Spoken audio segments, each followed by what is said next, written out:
Uh, hello. Uh, hello folks that have come to watch me play Call of Duty instead of I believe the World Cup is going on. So if you're more into that thing, go watch that. But I am not into that thing. Oh, look at that, it's already infected the game. I think Argentina's playing based on what people have said, but I do not know, and I have no interest to know. Soccer is not something that is for me. So instead, I will be playing Call of Duty. Specifically, as the title said, uh, when you last saw me, I was grinding the AR family. But being that this is a double XP weekend, I did get a lot of gun XP in the AR family the other night. So that has been completed, so I've moved on to the AK family now, which if we look here, you can see I did the standard well, we'll call it the 74. I'll explain that in detail soon. So I'm on the 47. Right, actually no, other way around. I did the 47 and I'm on the 74. But yeah, so while I go in this, let's talk a bit about AKs, shall we?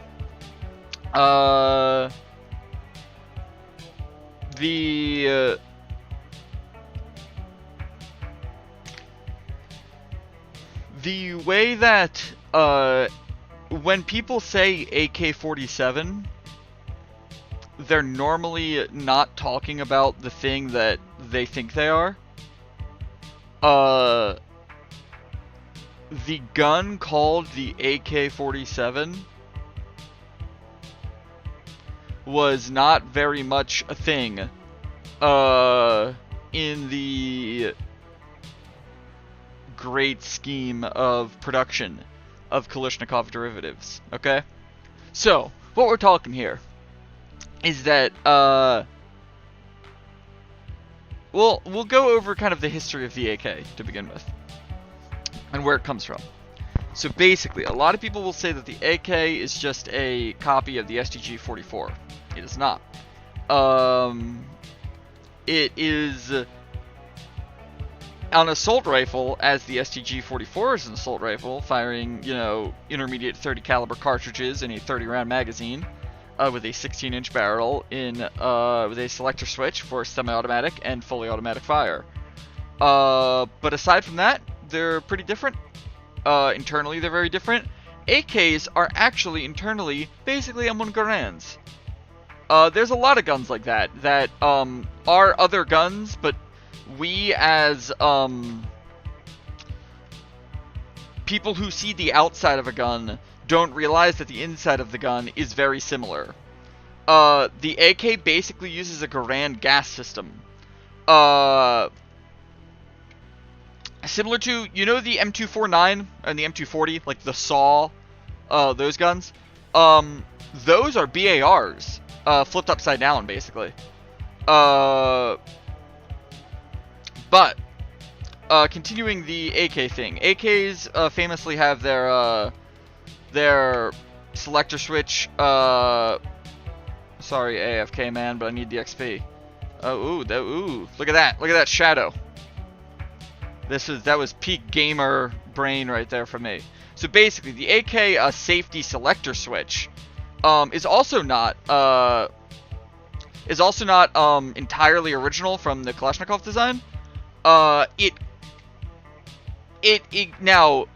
this could be convergent evolution. John Browning and Kalashnikov could have both had this idea. But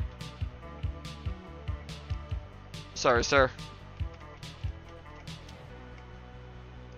But what happened is there is a Remington hunting rifle called the Remington Model 8 from the very early 1900s, like 1905, 04, that kind of era. And the Remington Model 8, it loads from the top like a bolt-action rifle, 5 rounds of like a couple of different Remington hunting cartridges, like 30 Remington, 32 Remington, 35 Remington, and 25 Remington. One of these was used to kill Bonnie and Clyde, famously. but the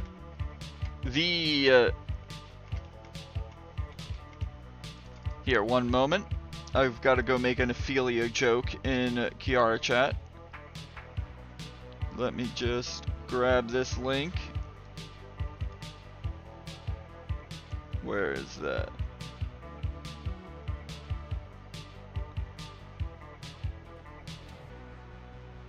Where is her original song? Let's see. But yes, so talking with the AK,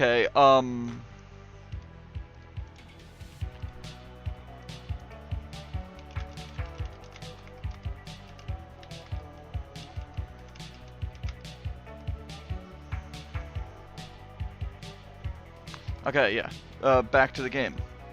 So the original thing of the AK. The AK, like I said, is basically it's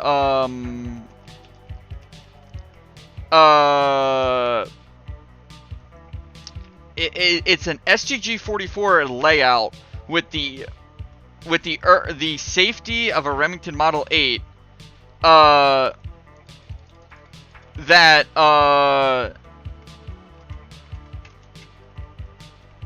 has the internals of an M1 Garand and uses the cartridge from the RPD.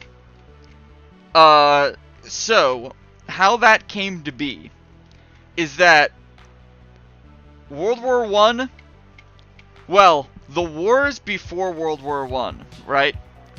Very long range, okay?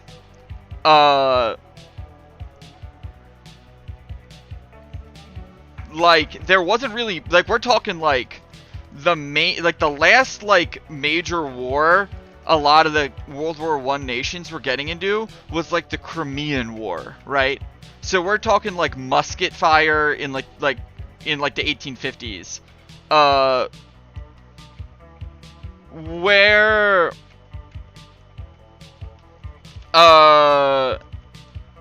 the like kind of definitely by the 1890s it was still thought that volley fire would be a thing, right? So we're talking like, you know, guys in lines like firing and you shooting over the shoulder of the guys in front of you. So your gun has to be long enough to, like, you know, like, okay, line 1 fire, line 2 fire, you know, that kind of stuff. So you don't want to shoot the guy that's standing in front of you in the back of the head, or fire a gun right next to his ear. The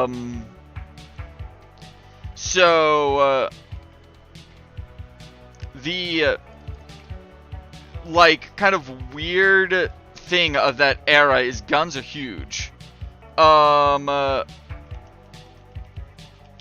Like 40-inch barrels on some of them. But more along the lines of like 30-inch barrels mainly. Like 30 to, like, yeah, above 27 inches generally. Like the Russian, if we're gonna talk Soviet Union, the Russian gun of that era had like a 32-inch barrel on their 1891 Mosin Nagant. But what happens here is that, oh, hello, ma'am.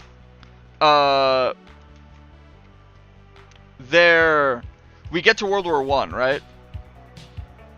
And in World War I, the ranges are decent. Like, you know, when you are shooting from one trench to the other trench,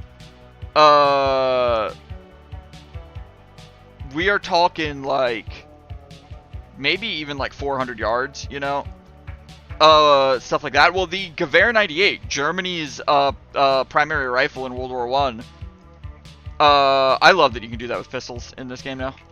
You can use them while climbing a ladder. Germany's primary rifle in World War I had a 0, like the sight of the gun on its lowest setting. Like, the most close range that sight is set up to fire is 400 yards. That's crazy. Well, I say yards, but meters. Oh yeah, hello Moondog. I hope you're taking notes. But yes, so basically, World War I, the guns are very long because they expect long-range fighting going into the war, and there is long-range fighting going into the war. We imagine trench fighting, but the war is not entirely trench fighting. There is a lot of, you know, shooting from one trench to the other trench, you know? Like, when you're not running across no man's land, you're shooting across no man's land. And like I said, that could be, like, hundreds of yards. So, but it gets into the issue of, maybe when you get to the trench, you don't want that, all that rifle, like when you do run across. So most nations at this point are giving two different guns. They're giving the rifle and the carbine. The rifle will have like a 30-inch barrel. The carbine will have a like a 20-inch barrel, right? Now, most of the time, the carbines are just shorter versions of the rifle, right? Oh my god. Like I said, yeah, the carbines are shorter versions of the rifle, usually.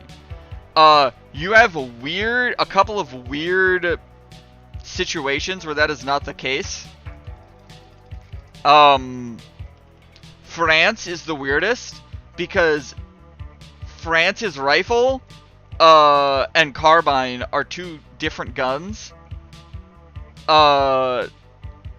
They have I talked about the Lebel's development in the last stream, and how it was very they created smokeless powder and then immediately were like, okay, let's just make our normal gun, but now it's in smokeless, which was a bad idea because there were other developmental advancements happening at the same time as the Lebel. So the Lebel was out of date. Like, the Lebel was the most advanced gun in the world for like a month, and then it immediately got replaced. How did I miss all those shots? Well, it didn't get replaced, it got like usurped, but France had put it into production, so they couldn't replace it. Where we get a problem, though, well, not a problem, but we get a weird thing with France, is that now they have to get cavalry carbines and artillery carbines. The reason why these things exist is because when you are riding a horse, you don't want a giant rifle, and when you are, you know, working on an artillery cannon, in a situation where, you know, you are dragging things around, and like, you know, having a, what do you like say, like, you know, just having to like move around like a big cannon and like load it and whatnot, you don't want a giant rifle like on a sling on your back. So what, you just get a shorter one, because, you know, you're probably not going to really use it, like, too much. The point of it is really to, defend yourself against cavalry attacks. Let's see. Which, you're actually, like, you're probably gonna be fine with.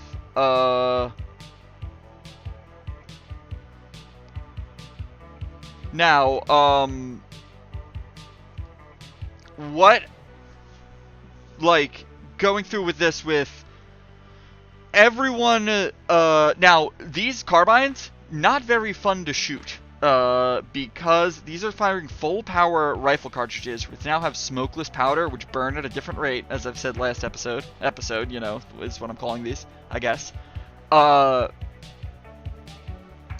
and that makes these carbines, kind of like have unburnt powder in them when they, when the bullet leaves the barrel, so they flash, so they're unpleasant to shoot.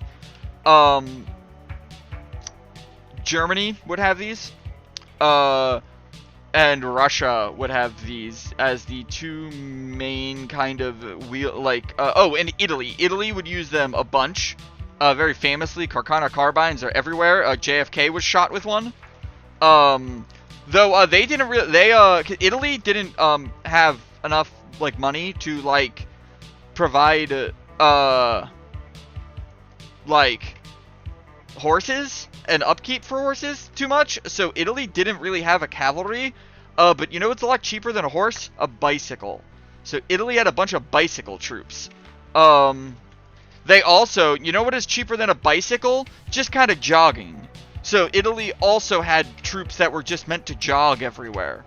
So you gave them like as light gear as possible so that they could just run. Now, these kind of like carbines and stuff, they're called Truppa Speciales, but you know, with an Italian accent, meaning, you know, for special troops. Not special forces as we would imagine it today, but for like, yeah, like I said, like guys on bikes, guys who are artillery, guys who, you know, do that kind of stuff. But we find out that in World War I, when you go into a trench, basically when you are in World War I, when you are shooting from one trench to another, I'll go before the war. America and England kind of realized before the war that the normal soldier doesn't really need that long of a barrel anymore when you are going up San Juan Hill in the Spanish-American War. You don't really need a big rifle. At the same time, you would like at least enough of a length to be the British in South Africa and shoot at the Boers. Not the animal, but the Dutch colonists in the Boer Wars of South Africa. So you don't want to give everyone a carbine. And remember what I said about those carbines being unpleasant to shoot? Well, maybe give those barrels a couple extra inches, they become fine. Not long enough to be unwieldy on a horse. So yeah, cavalry, they're fine with those new barrels. So what you end up with now is everyone that has a short rifle now wants a slightly longer rifle. Everyone who has a long rifle wants a slightly shorter rifle. So let's just meet in the middle and give everyone the same gun. So that is what England and America do. England gets the short magazine Lee Enfield, the SMLE, or the Smelly as people call it. America gets the 1903 Springfield. And there are not carbine versions of these. There are not long rifle versions of these. Everyone who would get the carbine gets the rifle. Everyone who could get the long rifle just gets the rifle. Now this pattern would be called a short rifle, which, like I said, the standard rifle has about a you'd imagine like a 30-inch barrel. The short rifle has like, well, the carbines have like a 20-inch barrel. So guns that are classified as short rifles generally will have like somewhere between like a 23.5 to 25-inch barrel. Alright. But going into World War I, only really America and England have this. Okay. What you would then have happen is going into World War I, everyone kind of realizes that what the new kind of way that wars are fought in World War II, there's no more trench warfare anymore, because trench warfare is useless when tanks are a thing, right? You like, if you have a trench, it doesn't matter because a tank is going to come and ride it over. So you have to be able to move quick because there are tanks now. So what ends up happening is you get more mobile troops, and you get into the idea of submachine guns being needed in a squad. Germany is the first country to go hard on this, to where a German squad is set around a mobile machine gun, right? And then everyone else has bolt action rifles to guard the machine gun, except for like one or two guys that have submachine guns that are meant to be like mobile, momentary, like firepower. Didn't mean to throw that grenade. Ah! I just stepped in front of a teammate there. But the way that Russia plans things out changes very quickly. Russia begins the war with light machine guns and like bolt action rifle like masses, to where it's like, okay, yeah, you have light machine guns going through, like, light machine guns are there to provide supporting fire. The main fire is the mass of guys with bolt action rifles. Now, in between the wars, most countries just modified their rifle so you think of like the you think of like the bolt action rifles in between World War I and II. England just kind of, their gun is the same pretty much, except for the rear sight and the bayonet mount, but that's not really for this discussion. When we're talking length, almost everyone moved to a short rifle pattern. Japan did, Germany did, Russia kind of did, maybe not a short rifle, but they took about 3 inches off the barrel of the Mosin Nagant in 1931, making it, while not a short rifle, definitely a shorter rifle. And this just lets them be easier to use, handier, all that kind of stuff. Now, these kind of like mid style rifles are used by almost everyone, right? No one that adopts a mid mid-length short rifle really gets a carbine, except for I think Czechoslovakia, who they made some and then they sold some, but I'm not sure. I don't know off the top of my head. Like, you could buy like 19-inch barrel Mausers from Czechoslovakia and Belgium. I don't know though exactly what, if anyone fielded both of those to great numbers. Germany did use captured Czechoslovakian Mausers, given to a lot to Alpine troops and stuff. It's called the Gewehr 3340. Oddly enough, it's called the Gewehr, even though it is a carbine. Gewehr being German for a rifle. All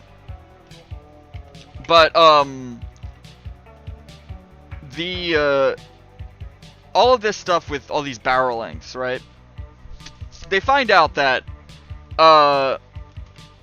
it's actually, what's pretty good to do is not just have bolt action rifles, but to be like America and have semi-automatic rifles. That's a pretty good idea. Russia tries to do that. Russia's like, okay, so every like platoon or squad or whatever, every like platoon, companies kind of size thing, will have, everyone will have bolt action rifles, but then like each squad leader will have a semi-automatic rifle, and then maybe like one guy will have a submachine gun and then another guy will have a light machine gun, but mainly it was bolt action rifles. Germany also tries that a bit. America goes all in on it to the point to where America doesn't even have bolt action rifles. in their ideal plan, they end up getting them, you know, like the Marines used a bunch of bolt-action rifles because there weren't enough M1 Garands. But what ends up happening here is, when you get into the war. So, remember I said in World War I, they were fighting at like 400 yards? In World War II, they're expecting to be fighting at like 200, 150, you know? I believe of the World War II battle sites, most of them were sighted out to 200 at the base, which is much better than the Gewehr 98's 400, but expecting to fight at 200 yards, and then finding out that you're actually going to be fighting in buildings at like 50 yards is very different. So it's found out that actually, especially on the Eastern Front, close range volume of fire is very good. Germany and the Soviet Union both realize this. Now, Japan is probably the worst squad level thing for this kind of discussion. Japan had basically no submachine gun. People and games like to bring up the Type 100. The Type 100 is minuscule in production. There are only 10,000 of them. There were like a million Stens. And Japan had no semi-automatic rifle.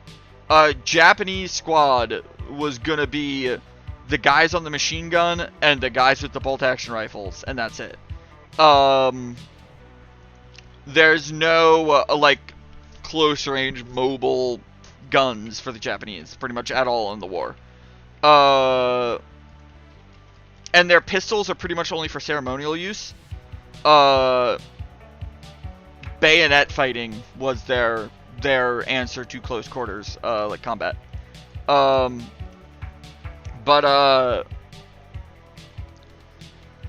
Basically, what we have going on here is a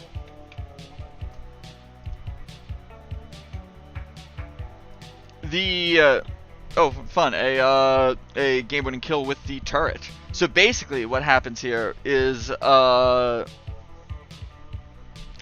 the nations start to realize, specifically the Soviet Union and Germany, the two most important countries kind of in the development of the assault rifle, they realize very quickly, wait a minute, why are we spending money to give one guy a very expensive, why are we spending money to give one guy an expensive semi-automatic rifle, when we can spend much less money and give many guys a very cheap submachine gun? Germany does this in 1940. Then Russia does it a bit later in like 41 at first, but then they really go all in on it in 43. And what Russia realizes is the let's see. What Russia realizes is that, yeah, if you make a bunch of submachine guns, it turns out in modern combat, you would rather have a submachine gun that is effective up to 300 yards than have a bolt-action rifle that is effective up to 1,000 yards. Because most of the time when you fight people, you are going to be fighting them at like 100 yards, right? So Russia does a thing where, like, on the company level, right, there are like 3 platoons. How it started in the beginning of the war, the platoon leader gets a semi-auto, then one guy in the platoon gets a light machine gun, and then the platoon is assigned a medium machine gun. Everyone else gets a bolt-action rifle. Now, when Russia recoups to go invade Germany, right? Like when Germany is now put on the back, like when Germany starts retreating, and Russia is now on the advance. What they end up doing is they take one of those platoons, right?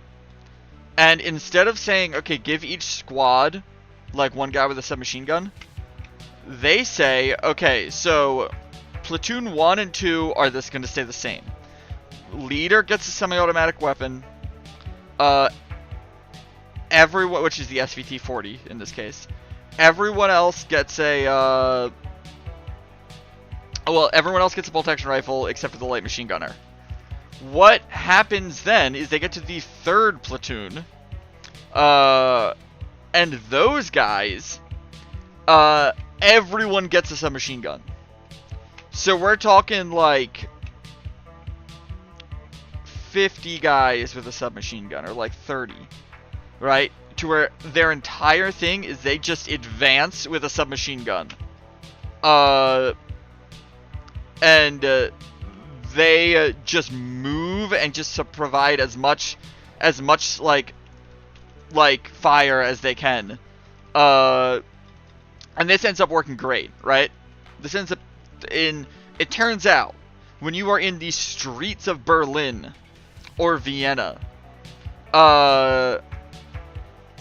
having a bunch of submachine guns is a very good thing to have when your enemy has a lot of like World War I bolt action rifles. But there's just one problem. What does that platoon do when they need a little bit of extra range? Well, what happens is both countries kind of realize this, so they're both developing guns. They each develop a cartridge, which is their standard cartridge, made rimless and then shortened. The 8mm Kurz is the Kar 98K bullet, but with the rim taken off and then just shortened, right? The 7.62x39, it uses a smaller, same diameter bullet, but smaller load. And these these are both invented around the same time. And these are called intermediate cartridges, which is what defines an assault rifle as an assault rifle, is the use of a cartridge like this. To where it is as controllable as a submachine gun. Well, maybe not as, but relatively controllable in vein of a submachine gun. And has much more range than a submachine gun. Now, what happens here is that what we get when we go to this kind of like pattern is Germany tries to get basically a upgraded submachine gun, right?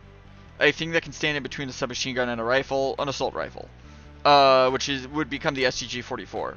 Now, I am not exactly sure why Russia did not immediately look into using this round for an assault rifle.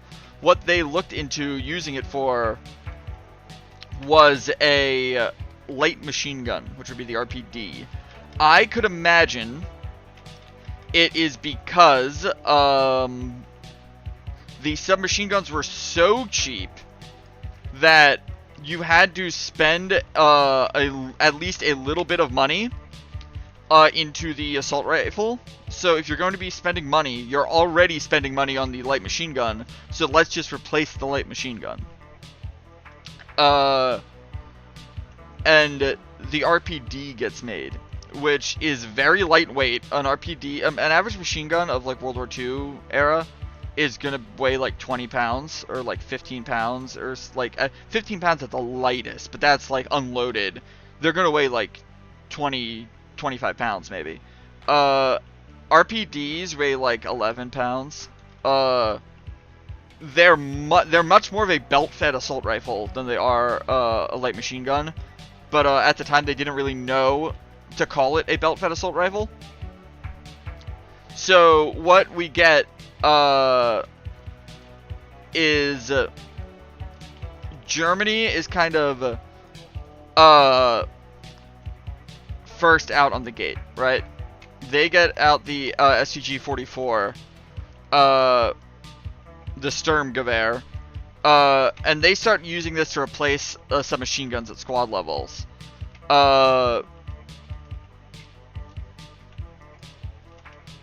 Now, they are great. They end up being, like, probably the best gun of World War II, right? Like, they're pretty fantastic. And the Soviet Union eventually just kind of, like, starts development of a couple other things. So, they have 3 guns in service right now, basically. Well, they basically have 4. In the platoon level. They've got, your DP-28, which is going to be your squad machine gun. You've got your what's it called? Your SVT-40, which is your semi-automatic rifle. Then you've got your PPSH or the PPS, 2 different guns. The P in one of them stands for something different. But they're close enough. Like,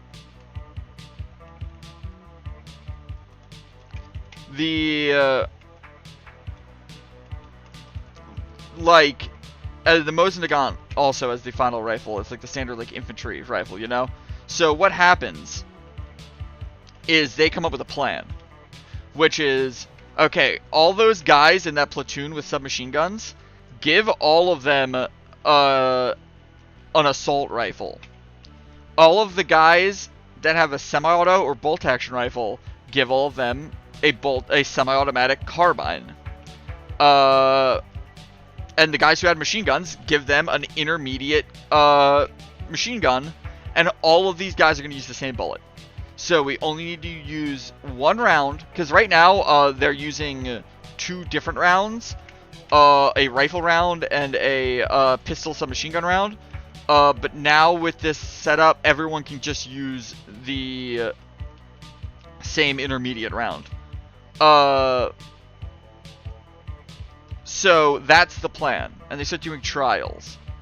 And the trials, they do individual trials for each one. The RPD ends up being the machine gun. The SKS ends up being the rifle. And the AK ends up being the assault rifle. Who, as the Soviets do not call it that. They call it a submachine gun because it is seen as the replacement to the submachine gun, and the SKS is seen as the replacement to the rifle. But in field use, they very quickly realize something.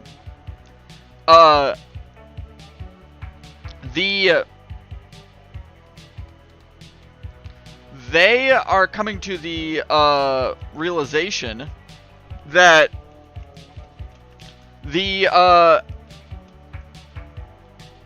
you think with, like, video game brain, you know, the semi-automatic rifle is going to be more accurate than the assault rifle.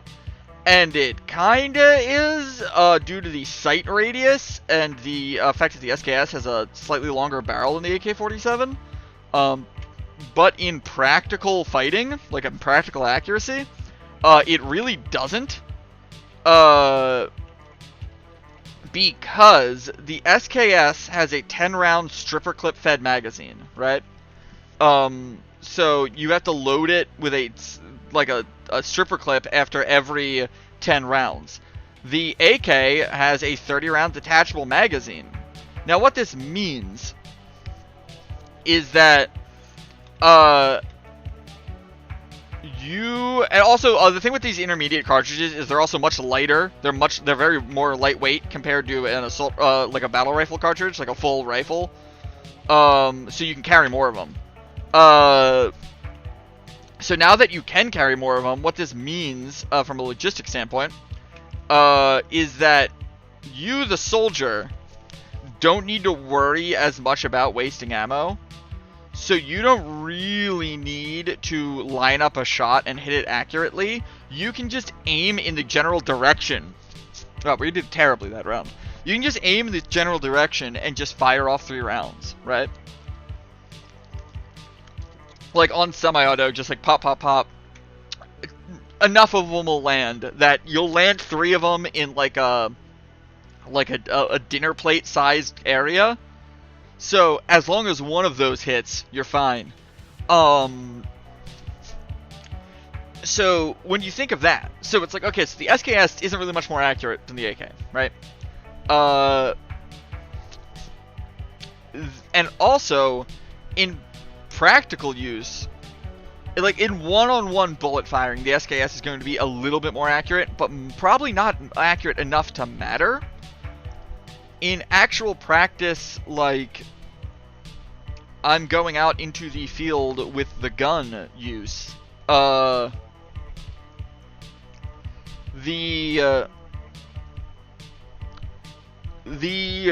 way that you get the, like, accuracy of, oh, yeah, you aren't, it's not as, it's accuracy by volume, you know, by just being like, I'm just going to throw more bullets, and eventually one of them will hit. The AK lets you do that. So, they come to the realization pretty quick. Wait a minute. The AK, like, just does what the SKS also does, but then it also does what the AK does, because it is the AK. So they very quickly, just kind of stop using the SKS, even though they just made, like, a couple million of them. They're like, that was probably not the best idea. So they just, like, sell them, to other countries. China gets it, and China loves it. This idea of, like, accuracy of the SKS plus, like, volume of fire of the AK, even though it's not really, like, applicable on when you actually get into the field, China, like, doesn't care, and they just go hard on the SKS. But the start of the AK, they tried to do a stamped metal, like, literally, like, the receiver is a bent piece of metal that is then riveted together to hold the gun apart together, because you don't really, like, you don't really need that much of a, you know, like, you don't need that much reinforcement on the gun, in that kind of situation, but with this, it does have some issues at first. So the AK-47 uses a milled receiver, meaning that they take a block of steel and then they carve out all the parts to fit the pieces in, and they put the pieces in it. Now, what would happen is a couple years go by. So, you know, obviously this starts in 1947. Though it wasn't adopted into, like, full service until 49. What we get is they start, and a bunch of other countries start doing these milled receivers. Bulgaria goes heavy on them. I can't remember the Chinese AK. I can't remember if that's the milled receiver or stamped. I think they might have gone milled at first and then swapped to stamp like Russia did, but I think they started milled. I can't remember though. Some countries though would eventually just start stamped. But Russia realizes, okay, this could be a little bit better. It's not perfect. One, they make it stamped, which ends up being much cheaper, like much cheaper. So now, you can make more of them. Cause that's the thing with like, when like, you think about like, oh, are they just trying to like save money to like, you know, do whatever. It's like, no, when you think of like, oh, they want to save money on the gun, that is so that they can make more of the gun, you know? Let's say it is $1 cheaper, okay? Well, let's say the gun it costs $10 to make a milled one. It costs $5 to make a stamped one, okay? That's a $5 difference, but you know. But not even, let's do the $9 for the stamped one. Okay, it's like, okay. So that means that for every 9 stamped ones, you can, well, no, for every $90 you spend, you get 10 stamped, and you get, for every $90 you spend, you get 9 milled and 10 stamped. So you're like, okay, that's only the difference of one gun. And it's like, yeah, but now take that budget to $900,000, and it's like, oh, okay, now we're talking like thousands of extra guns, you know? And eventually it would get to the scale of hundreds of thousands of extra guns, because you just changed that manufacturing thing. Now what, that's not the only change they did. The most visually distinct change you can pick up between the AKM and the AK-47 is that the AKM's like main noticeable thing is the stock is different. It kind of like curves differently, but like you have to look at both of them to know that like which one is which, to like notice the stock curve. What the AKM noticeably does is that the 47, at the end of the 47 barrel, it just stops. It's just like a normal rifle barrel. It just ends. What happens with the AKM is they put like a light muzzle brake on it, to where it's just like an angled piece of metal, but to where it's not like a huge compensator or anything. It is just like an angled scoop on the front of the gun, like on the front of the barrel. And what this does is it means that rather than the gas just going forward out the front of the gun, it allows a little bit of gas to escape up, which acts almost like a jet engine pushing the barrel down, which, like, you know, goes against the recoil, so it stabilizes the gun a little bit. Now, at this same time, they're realizing that they don't really like the RPD much. Even though this is the gun that kind of started all this, it's not really that good. It was good in World War II when they were developing it, but this isn't World War II anymore. So the belt shakes around. It's just not like nice to use the belt. And the reload is long, all that. So they are like, okay, what if we take the AK, right? We give it a machine gun stock. We give it a machine gun barrel. And then we put a bipod on it.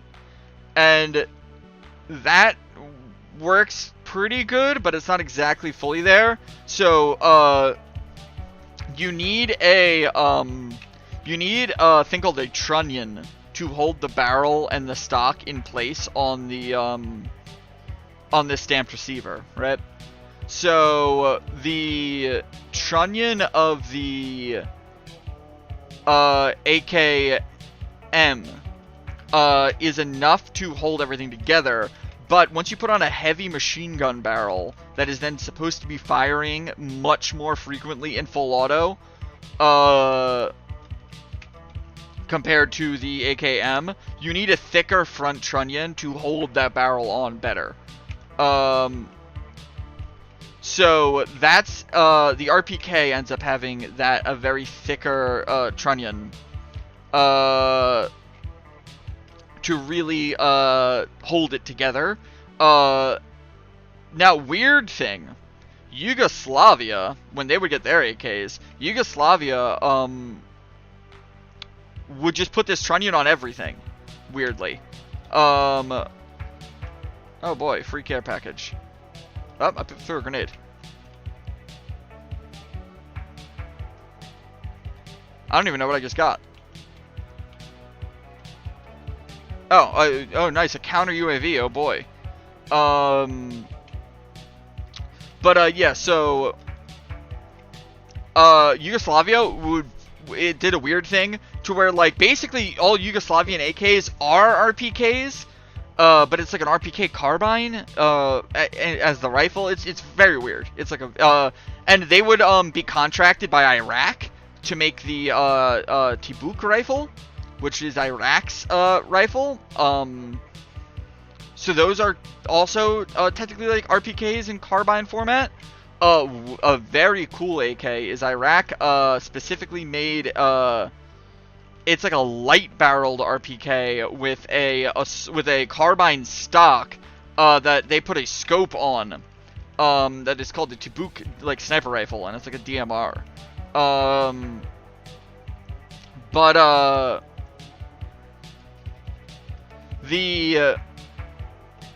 So going in, and it turns out going entirely in on an intermediate cartridge, not exactly the perfect idea that they assumed it would be. There still is going to be a little bit of range, but not enough range to really matter. So they make the SVD, the Dragunov, and they give one guy in like the platoon the Dragunov, but that's enough. Like, he just needs that. They do need a medium machine gun for, you know, like anti-armor things, so they also make the RPD. Not RPD, why can't I remember the name of it? Not the RPK, not the RPD, the PKM. The PKM. It's the PKM's very heavy, and very big. Like, you're not, like, a normal guy's not supposed to be firing a PKM. Like, that works in like a team.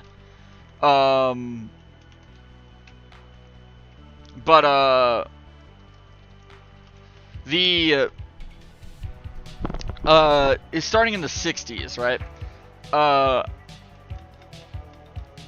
They kind of start to realize that a 30 caliber intermediate cart. Well, basically, so when you see an AK-47 in most media, that is depicting the Soviets, it's not supposed to be an AK-47, and it probably isn't.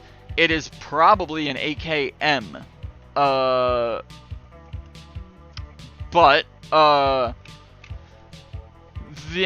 term AK-47 has generally become to become a kind of catch-all term to refer to an AK that is chambered in 7.62 by 39. That original cartridge developed during World War II. Now, what ends up happening is that cartridge is good, but it's not perfect. It has a heavy bullet compared to its powder charge. So what that means is that at range, well, it has recoil. It has recoil at close range, like excessive recoil than what it should have. Not excessive in the grand scheme of things. But, like, you know, when you fire an AK, you notice that you're firing an AK, you know? Now,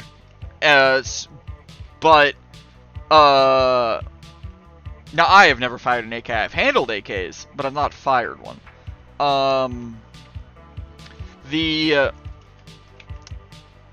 But a big thing of it is it loses range, kind of quickly because of the weight of that bullet. Now, during this time in the 1960s, America is making the 5.56 because they realized that a very low power for very low 22 caliber projectile, firing at a very high velocity, will go very straight. It's not being lobbed like a football, you know, it's being just like rocketed. So while it technically does less damage and is worse at penetrating like foliage or barriers or whatnot, like walls or whatever, it will go much farther and have a much farther range. Oh, I forgot that guy was there because I was talking. So the Soviets also kind of move in on this idea, right? And what they do is they take the bullet they have and they turn it from a 30 caliber into a 22 caliber. And that's about it. It's still 39. They just neck it down. The way that this kind of continues is that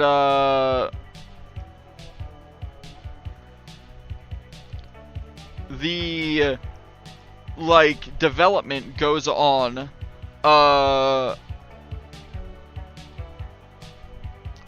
did I just get a master key? But I think I just finished the AK-74. No, I'm almost in the AK-74. Despite the fact that I'm, you know, just getting to the... Yeah, I did just get a master key, huh? Despite the fact that I just got to the AK-74 in this story. But, how this continues is that the AK-74, they basically take the AKM, right? They give it the new magazine. Well, you know, they update it to take the new cartridge, do all the things that you have to do with that. And they put a huge muzzle brake on the front of it, famously. It's got like this crazy muzzle brake that really kills the recoil. Where an AK-74 on full auto like has like no recoil at all. Now, this would be used a bunch. This is kind of gets like perfected for like a late 20th century assault rifle. There's not much story there. The only real changes that they would make to it as the years go by is they'd make the barrel, not the barrel, they'd get rid of the wood and replace the wood with like a polymer furniture. Started where the Soviet era ones in like the mid to late 80s, like the very end of the Soviet Union, are a very weird color. They tried to make them black, but it didn't come out black. It came out as like a deep plum purple, which actually looks pretty cool.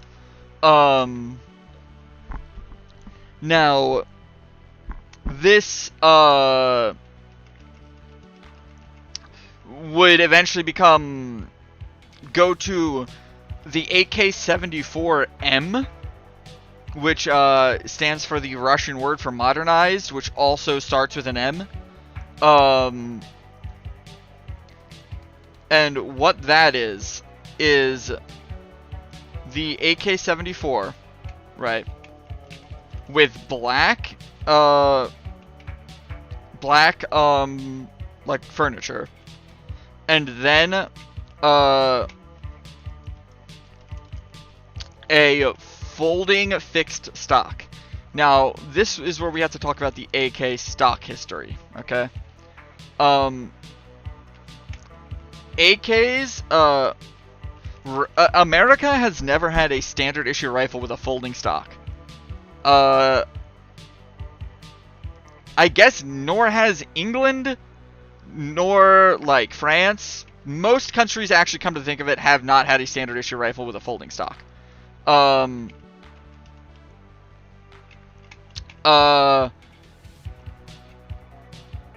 The reason why America and England have not is because, like, America used either wood-stocked guns or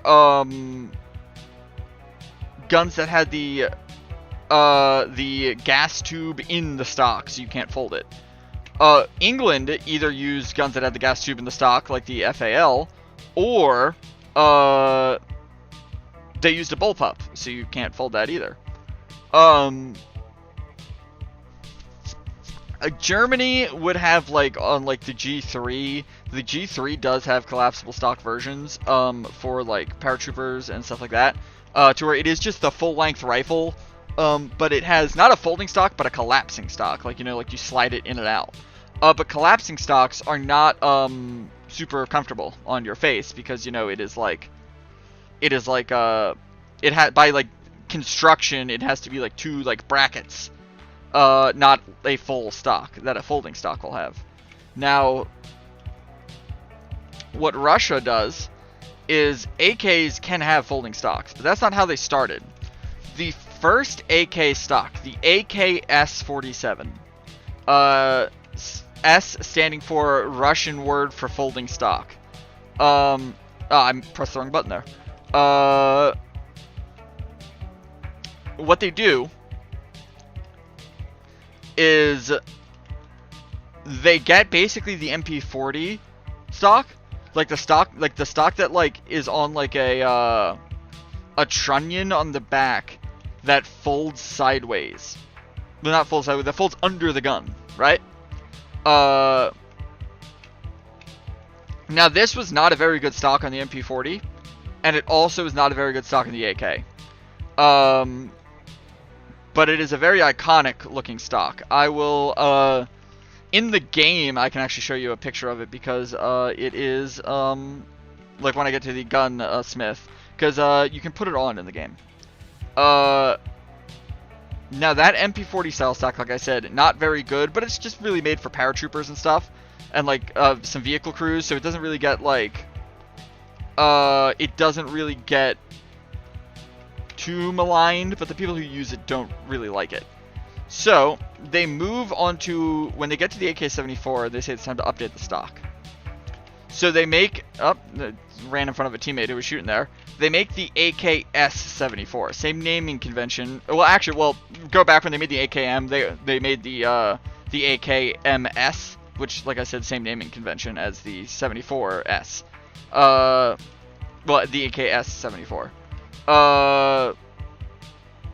So what happens is you get a problem with those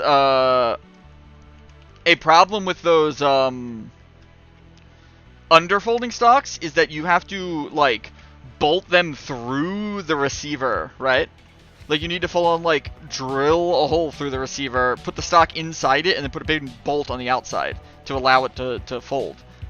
What that does now is that you can't put a normal stock on your gun now, because if you want to swap the parts out and retrofit this as a normal rifle, you now have a big hole in the receiver, so you can't do that. Once you put the underfolding stock on, it is going to be an underfolder. So that's like bad from like a logistic standpoint. What they do for the AK-74, the AKS-74, is they take a side folding stock that is just like a very easy bracket of like metal that is like a triangle, and they just put that on, but they put it on the back trunnion that lets it fold to the side. This makes the gun wider when it is folded, so it's not as good. Like an under folding stock is pretty compact. Side folding stock, not as much, but it turns out that doesn't really matter for 95% of the stuff you're doing. So what ends up happening is this just completely replaces that style of stock. Now this is particularly a Soviet design. Other countries would all come up with their own side folding things. Poland has a really weird one. Germany, like East Germany, would have its own. But basically, yeah, like any AK user gets like their own pattern of side folding stock. China also does it. But I think China does theirs on their 47s as well, like on updated 47s. So China ends up with, which are called Type 56s in China. But one kind of goof Russia does is that they make the stocks fold to the left. But they also put the mounting bracket for scope mounts on the left. Meaning that if you have a scope on your AK, on your Russian pattern AK-74, you can't fold the stock. So yeah, it's a weird thing. Other countries would make it fold to the right.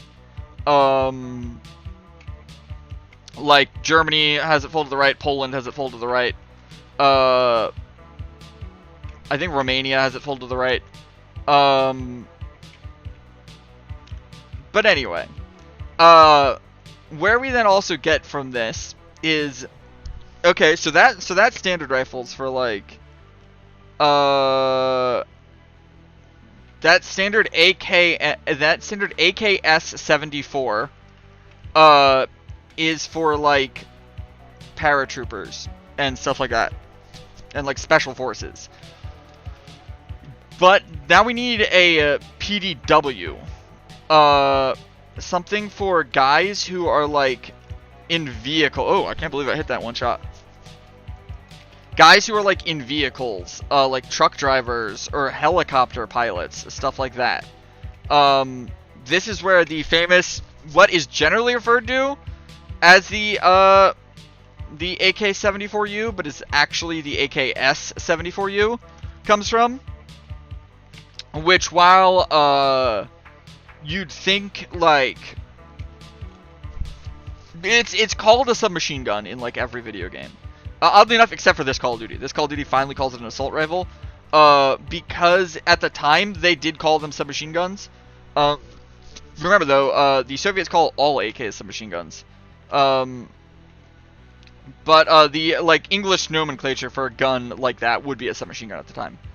But basically, what ends up happening is they develop this gun where they shorten the front trunnion and barrel a bunch, right? And they just have like a carbine, like little very short 8-barrel version of the AK-74, the AKS-74, because they all have folding stocks. All AK-74Us have, there is no AK-74U because there are no fixed stock versions. They're all AKS-74Us. Well, some of them are AKS-N-74Us, meaning that they have the rail on the left side for optics and stuff.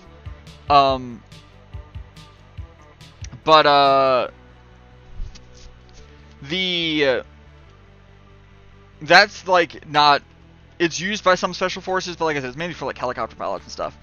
I don't like that this is contested. Alright. Now, when the Soviet Union falls apart, and then they start making their new AK for the 90s, I've already discussed the AK-74M. Which is the one that has the plastic, right? Well, they come out with a new series called the AK-100 series. I've discussed this a little bit in the previous stream. What the AK-100 series is basically all of those patterns of AKs that existed and all of those different calibers and different formats. They realized that they could parts standardize these. Now, because the folding stock functions ergonomically as a fixed stock, you don't need the difference between the AK and the AKS anymore. They can both just be the AK whatever M, and they will have the folding stock.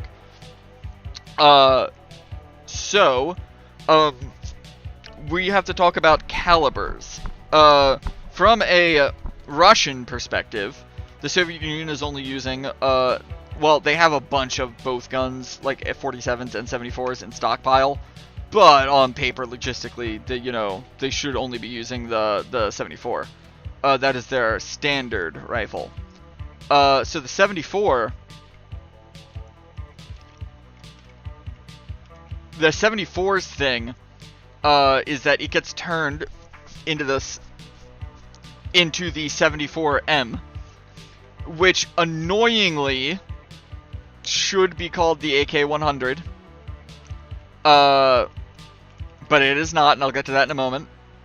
But the AK-100 series ends up getting some names, to where there are 3 calibers, and then each caliber gets gets two types: the carbine barrel and the rifle barrel. The rifle barrels are 16 inches. The carbine barrels are 12 inches. Notice not as small as the 74U's 8-inch barrel. It is like a sweet spot right in the middle. Alright. Now,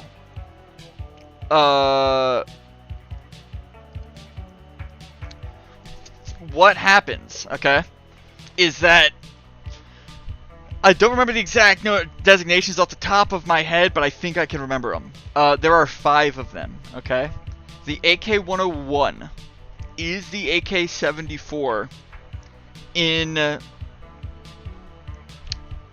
5.56. The AK-102 is the AK-74 with a short barrel, also in 5.56. For use to sell to markets where 5.56 is the primary arm, right? Like the primary like use, okay? But let's actually, okay, let's see. So this gun right here, actually let me take that muzzle off. This gun right here, we'll get to in 1 second from talking. So what happens here is you can then get the AK-103, which is, actually hold on, which is this. This gun right here is the AK-103. Okay, so it is the AK-74M, but chambered in 7.62x39 for sale to countries that still use that cartridge. India bought a bunch of these because India still uses that cartridge. There are a lot. If you are a listener from SEA or perhaps South America, there is a decent chance that one of your countries, more often Central America though than South America, but some South American nations, will use this cartridge. So there's a chance that, hey, maybe they are looking out for purchasing an AK-103 for their military and or police actions. Now, let's see, where is it? Yes, that. Ignore the change in furniture. Putting this barrel on, this turns this gun from the AK-103 into the AK-104. Now the AK-104 is the AK-74M with a 7.62 caliber chambering, but then with the carbine barrel. So this kind of setup right here, used for special forces and like police units and stuff like that. Now, what ends up becoming the next thing is this right here. This is, now do we have the, yeah, so this pattern here is the AK-74M. Again, disregard that the furniture is for some reason beige. This should all be black. If this was all black, this would be the AK-74M, which should be called the AK-105 in its nomenclature, but it is not called that. Because you would think they'd want to keep the odd numbers, well, the even numbers are the rifles, the odd numbers are the rifles, the even numbers are the carbines. They don't do that for some reason. They just didn't give this the updated name, so this part, even though it is a 6 rifle family, one of the rifles just does not have the name of the rest of the family, and it's the rifle that started all of this. But anyway, yeah, so when we're talking the full 16-inch barrel in 5.45, it's the 74M. This layout right here, what we are looking at, is the standard service rifle of the Soviet Union. If you look at a lot of, not the Soviet Union, of Russia, if you look at the invasion of Ukraine currently, you will see a bunch of these in this exact configuration with no attachments or optics or anything. This is like what they're just going in with. Now, what the game gives you as the base is this is the AK-105, which if I could have one AK, ooh, I'd be very tempted to go with the 105. It's kind of perfect. It's that sweet spot 12-inch barrel right in the middle between the 74U and the 74M. and it's got the collapsible stock. It's got everything. And you get this, throw a like a vintage kind of, or I say vintage for, you know, like early 2000s Soviet. I keep saying Soviet, Russian optic on it, like a red dock. That's like, well, actually, can I throw it? Is there any of the ones that are side charging, or are they all gonna go on the top here? Yeah, it looks like they're all gonna go top rail. How they, you can do this on the dust cover, but it requires some more parts. Because that part is just there to keep dust out of the action. You can fire an AK just completely open, and it's fine. This thing here, see that, that little bracket on the side? That is for a claw that you like slip on, that goes over the top and hangs. And then you click that, and like you put it on the, you like clip it on, and you clip the sights onto that. And that would be a very nice like rig to have in real life as like a, you know, like a Spetsnaz kind of setup. But when we're discussing the stocks, right? This right here is the. Let me actually. I can actually make it. Let me go to. Well, I can't fully make it, but I can kind of make it. Let's see. Gunsmith barrel. Yeah, that stock.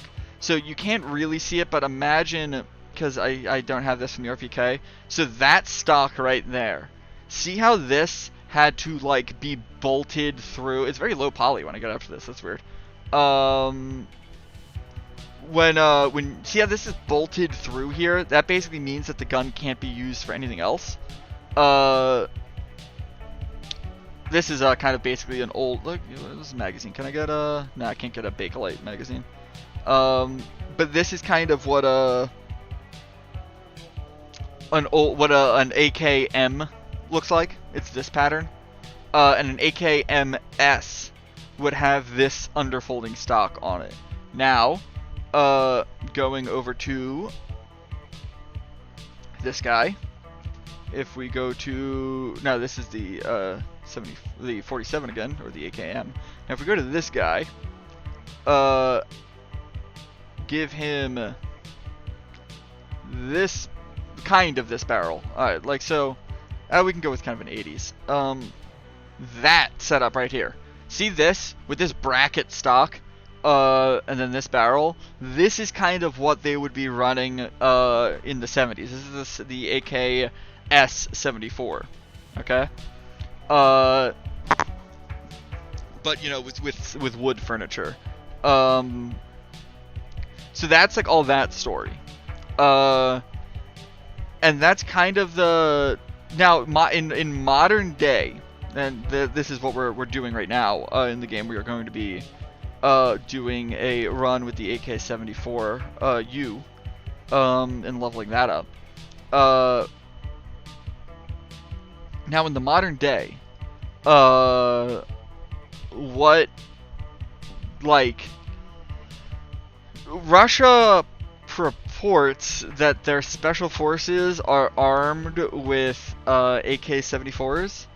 Well, not AK-74s, AK-12s, which they call an updated version of the AK-74M.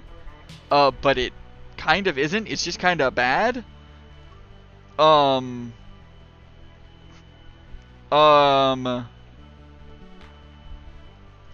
Like, there's, like, I can't really explain much. Well,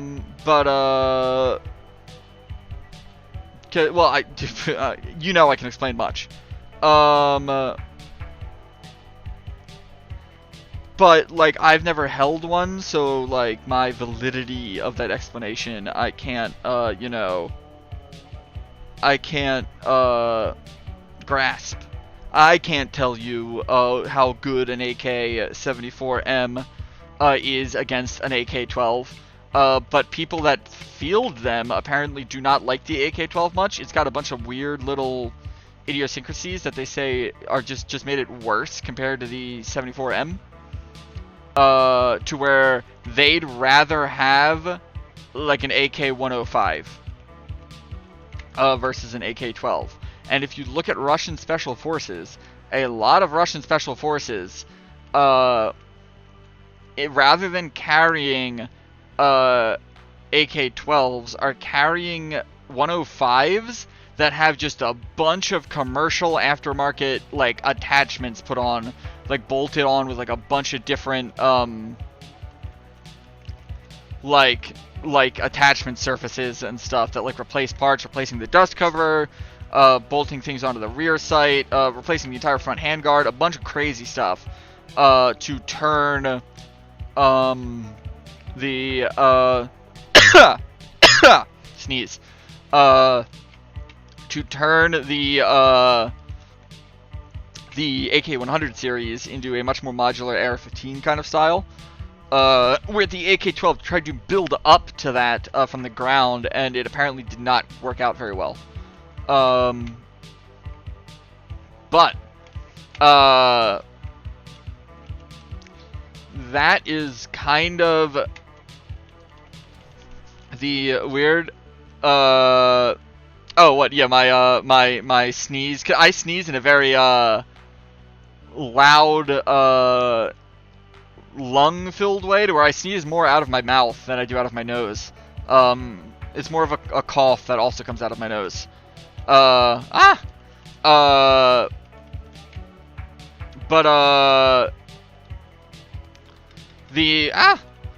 So that's pretty much the entire developmental history of the AK as localized to Russia. We tapped into China for a minute, but they've got their own thing going on. We mentioned Yugoslavia, who also, as one would expect, has their own thing going on. And we also mentioned Iraq, who just bought the stuff from Yugoslavia. Except for that weird sniper rifle that they have that I kind of love. I love the idea of like an AK DMR.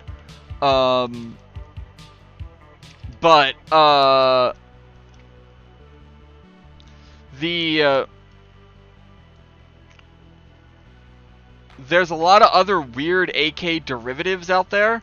The Israel's like main gun that they used to use, and they still have in a bunch of service, the Galil, is actually an AK.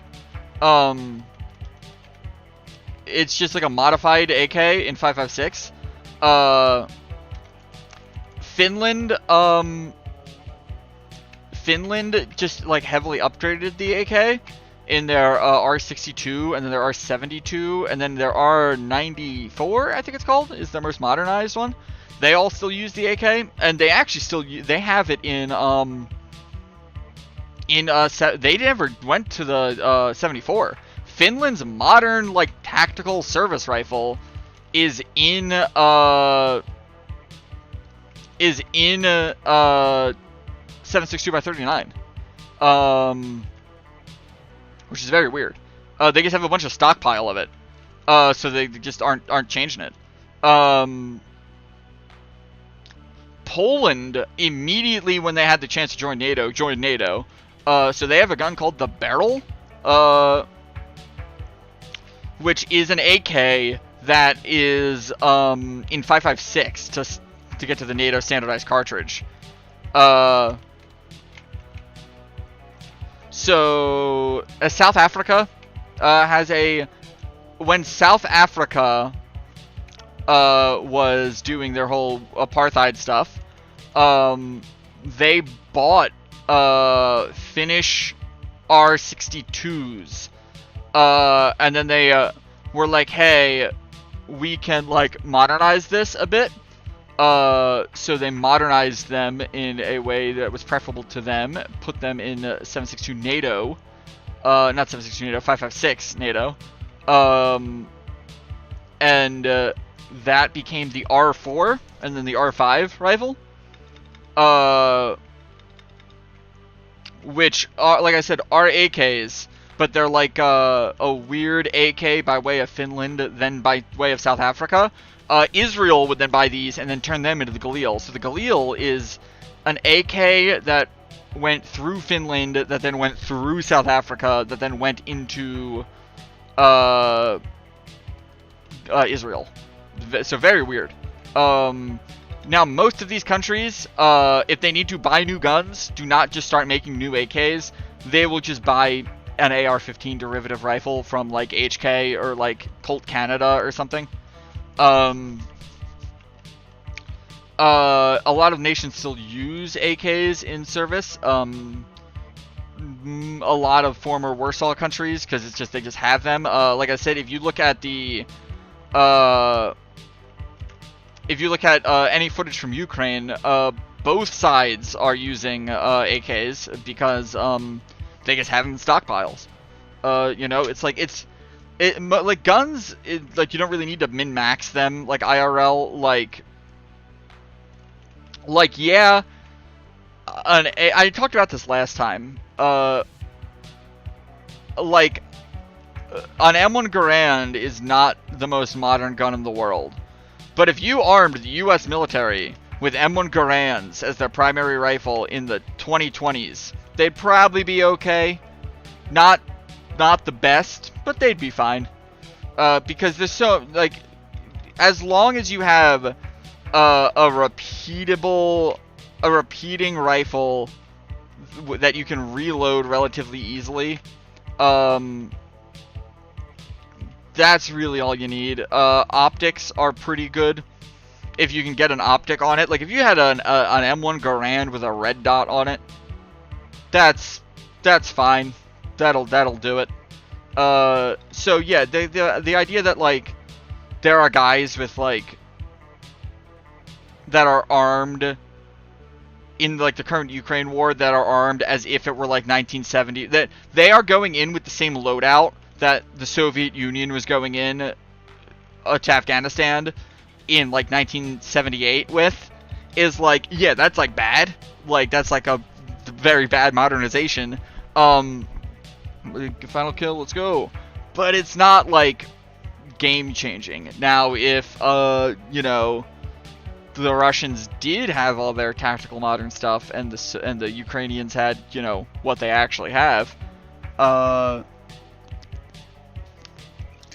which is just, you know, the 70s stuff, that would be very much in the favor of the Russians. But the Russians don't have that modernized stuff. They just have the old 70s stuff, which is weird.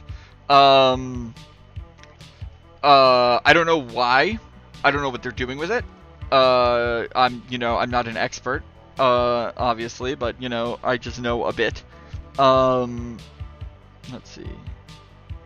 Where's the one that doesn't give... Oh, is that one not available for this? Oh, no, there it is. I do kind of like the idea of throwing a bipod on this thing just for how stupid that is. But, yeah, like I said, Russia is very big on, like, the AK, like, 100 series and how they've modernized it in the AK-12, and they're very proud of the AK-12. But then you actually get into, like, you know... you get into like actual seeing it in service, and you're like, where is it? Where'd they go? And they're just not there. So no one really knows what's going on with the Russian military's main armament. For years they have been like, oh no, yeah guys, it's great. Look at all these modern optics we have. Look at, like, if you go and look at like a US Marine right now, right? A US Marine is gonna have like an AR-15 that has like a suppressor, 4x ACOG on it, and like a grenade launcher and a bipod. If you look at like what a Russian soldier being sent to Ukraine has, he will have an AK-74 that has nothing on it. Like, it's like just using iron sights. It's a very, like I said, it's a very 1970s like loadout. So it's very puzzling as to how did that happen? How did this get to this point logistically? Did they even have those fancy guns that they purported to have in the beginning, or were they just like making that up? Like, no one knows. But yeah, so the use of the AK is certainly an interesting one. There's also other guns that look like AKs but are not AKs. The Czech VZ58 is a very interesting gun. It is considered better than an AK in like pretty much every way. It's much more accurate. Because remember what I said, how all the way in the beginning, like an hour and a half ago, AKs were meant to be submachine guns. Like, they were meant to take over the role of a submachine gun. So accuracy wasn't really that big of a concern. But to the Czechs, accuracy was that big of a concern. So they make a gun that is accurate, which is the VZ58. And it uses a gas system that is not an AK gas system. Not a single part is interchangeable with the AK. The mags aren't even interchangeable. Though the mag does lock the bolt open, which AK bolts do not lock open. So you don't know when your AK is out of ammo until, you know, the gun stops firing. Like, you will have an AK and you'll pull the trigger and the hammer will fall on an empty chamber. That's not what the VZ58 does. The VZ58 tells you that you just fired the last bullet and to not pull the trigger again. The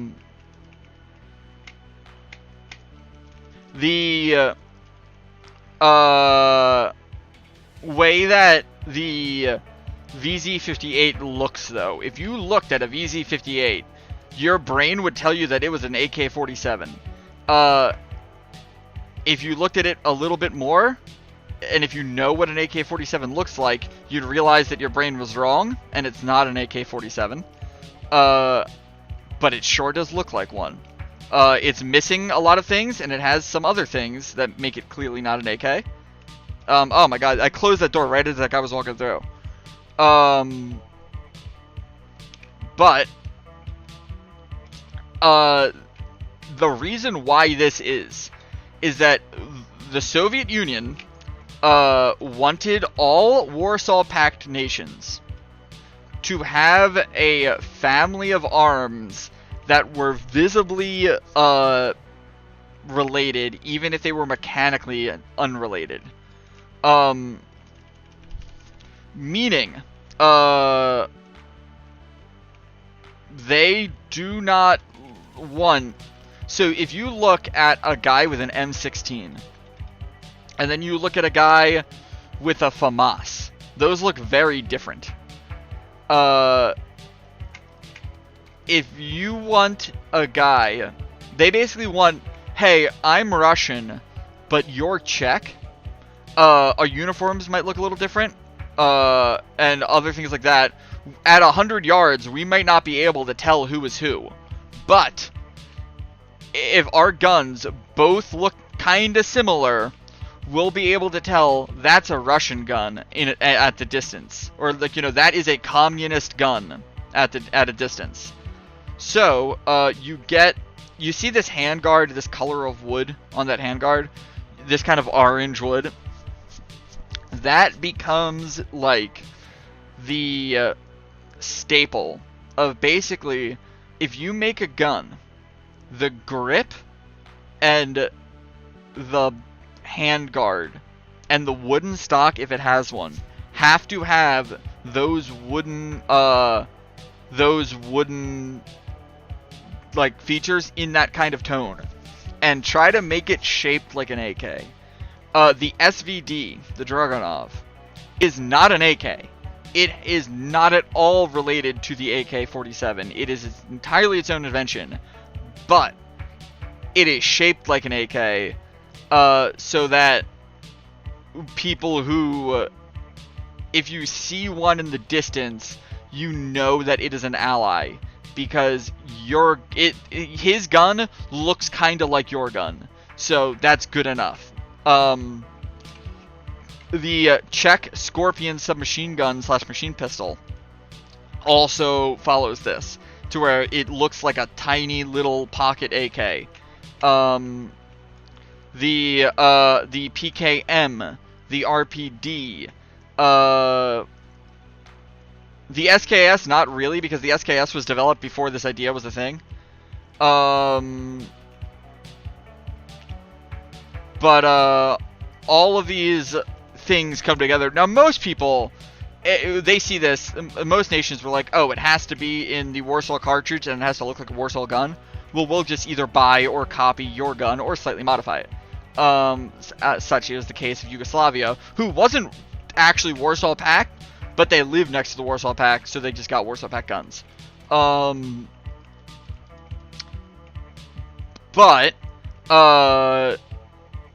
Czechoslovakia was like, no, we want our own thing that we trust. We would rather have our own design, but fine, we'll make it look like an AK.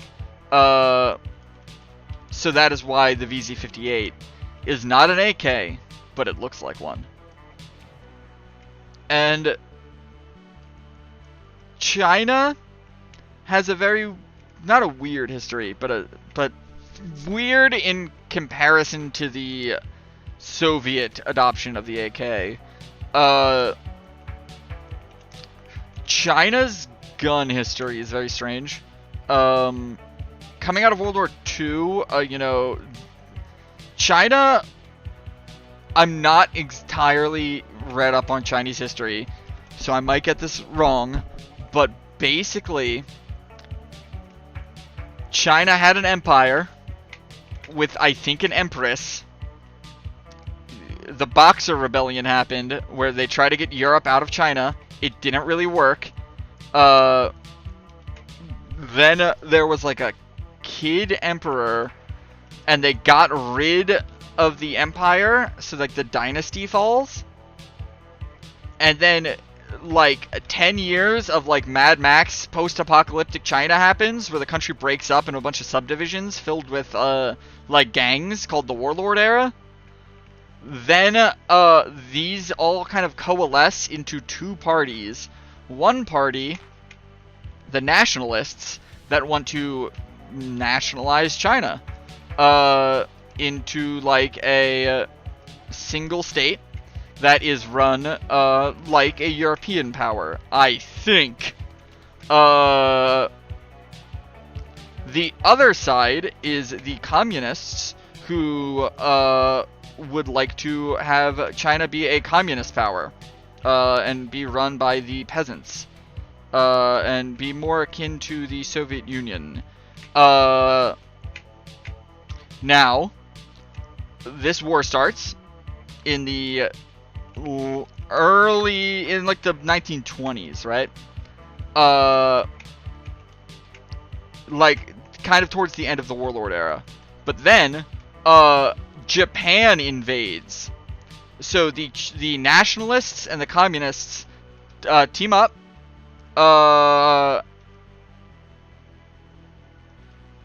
The nationalists and communists team up, and what they do is they say, well, we'll just work together. We'll put our war on standstill until we can get the Japanese out. They get the Japanese out after fighting them for like 13 years. Now the Japanese are out, so without wasting a moment, the war is back on, boys.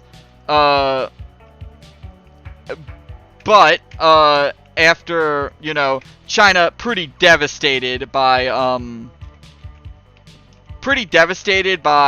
the Japanese invasions, a lot of massacres and whatnot, as one would assume. So it turns out, shockingly, that after your nation is torn apart by the Japanese, there isn't much of a nation left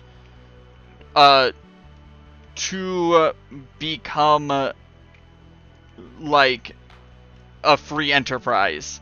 There isn't any enterprise to be free, right? So the idea of more of a peasantry kind of takes over. And very quickly in the years following World War II, Mao's forces kind of conglomerate and set the stage for what we would know as the CCP today. well, not really as we know them today. A lot of other stuff happened in between. The nationalists would go and leave and escape and end up on Taiwan, and that is where Taiwan comes from. Oh, there's another final kill. I'm loving this AK-74. It's so smooth. I'm sorry, this AKS-74U. But as China gets together very quickly, the Soviet Union is like, oh, you guys are communists? Cool. Let me just help you as much as we can. So in the 50s, they really tried to get them going.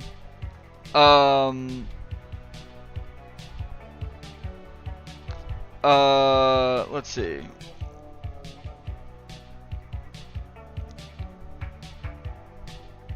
Huh, that's interesting. Twitter has just banned posting links to other social media. That sure is something, huh?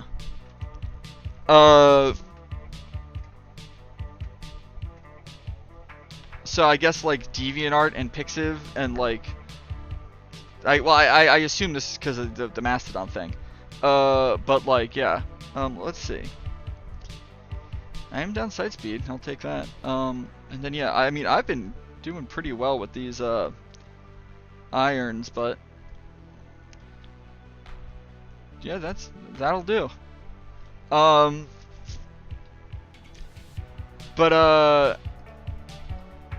yeah,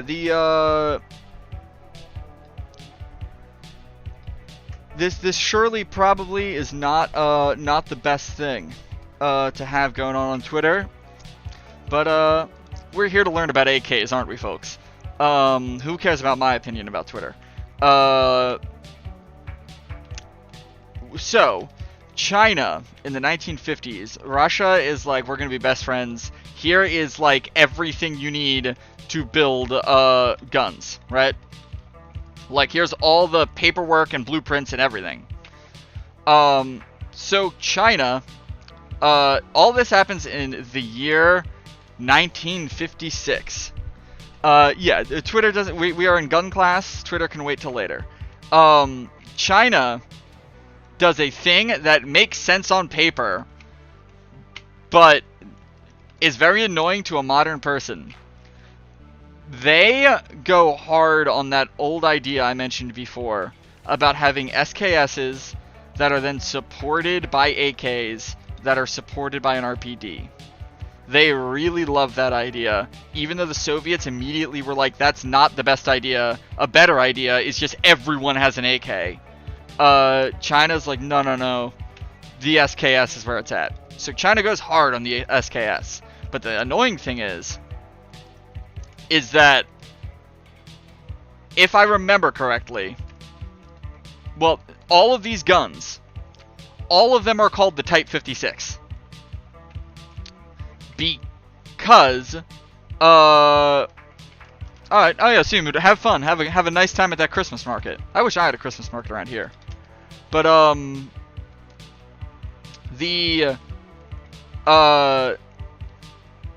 all three of the guns are called the Type 56. The SKS, I believe, is called the Type 56 rifle. And then the AK is called the Type 56 carbine. And then the RPD is called the Type 56 light machine gun. No. Oh my god. I don't know. I'm surprised I'm alive from that. But, the SKS is called the Type 56 carbine. The AK is called the Type 56 assault. Now, of course, this is, this isn't what they're actually called, but this is the English version of what they're called. They're called something else in Mandarin, probably. Now,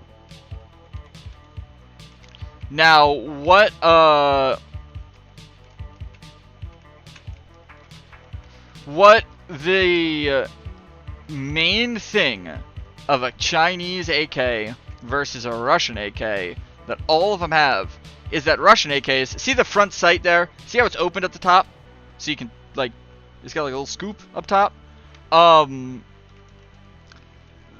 there's a lot of things for that. That's to maybe let light in. That's to maybe be open so that it doesn't get packed with snow. If it gets, you don't want your front sight filling with snow. If you drop your rifle. So yeah, there's a lot of reasons why you would mill that part out, Chinese, they don't care. They're just like, no, we'll just make it a circle. So the Chinese, if you are aiming down the sight, right, how it is like a U there on the Russian gun, it would just be a full circle on the Chinese gun. But another thing that the Chinese guns do is that SKSs have integral bayonets, right? The bayonet is not a gun that you take off your belt and then put on with an SKS. The bayonet is like just like under the barrel on a hinge. So you just like pull it back and then flick it forward, and then now you have your bayonet on, so you never have to worry about losing it or anything. On Russian guns, it's a big blade, right? Same on Yugoslavian ones. And I think on Albanian ones, it is as well a big blade. But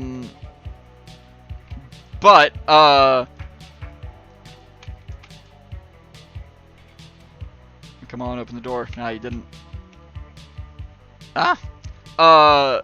What ends up happening with China is that China, rather than do a blade, they do a spike. To where it is like almost like a Revolutionary War looking bayonet. Where it is like, yeah, just like a triangle spike. Just meant for like poking. Because that is easier to manufacture. It's cheaper. But what happens here with that spike is that China, they love it. They're like, this, having a spike on your gun all the time, perfect. It's like a gun, but it also has a spike. That's all you could ever want. So when they get their AK, they also put a spike on the AK. So Chinese AKs also have that underfolding spike under the barrel. Not 100% of them have it. But it was the standard pattern. Some would change and some wouldn't. They would do some other stuff that I'm not exactly well read on. Bizarrely, a couple of years in, China would come to realize, much like the Soviet Union did, this idea of these two guns, not really, like, you don't really need both of them. There's no reason to have an SKS in your army if you also have an AK. But the way that the Chinese answered this was very strange. In the 60s, they develop a rifle referred to as the Type 63. Now, what the Type 63 is internally, it is an AK. But externally, it looks like an SKS. So imagine an AK, but with like a traditional wooden stock, instead of a pistol grip. Like, I'm talking like it looks like an M1 Garand, like SKS, like an old World War II style rifle, but with a AK magazine coming out the bottom and AK internals, and it can fire out full auto, even though it doesn't have like a pistol grip or anything. It's a very weird gun, but China, for some reason, was like the best of both worlds. That's how you do it. And they went hard in on that. Now, I was robbed.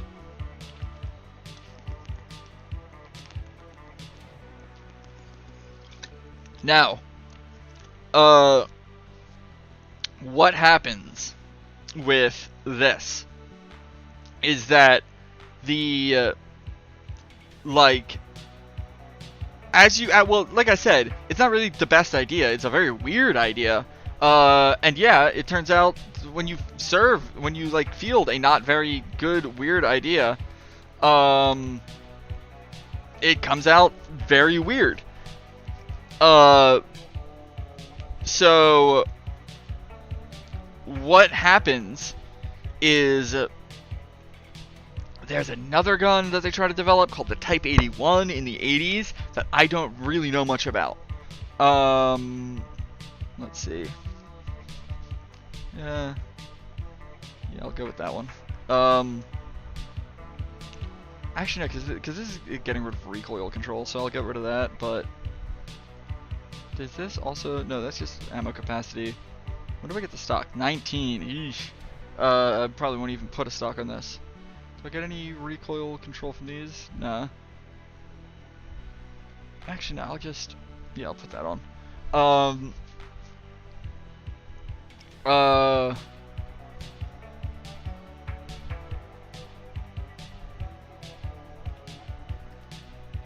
Let's see.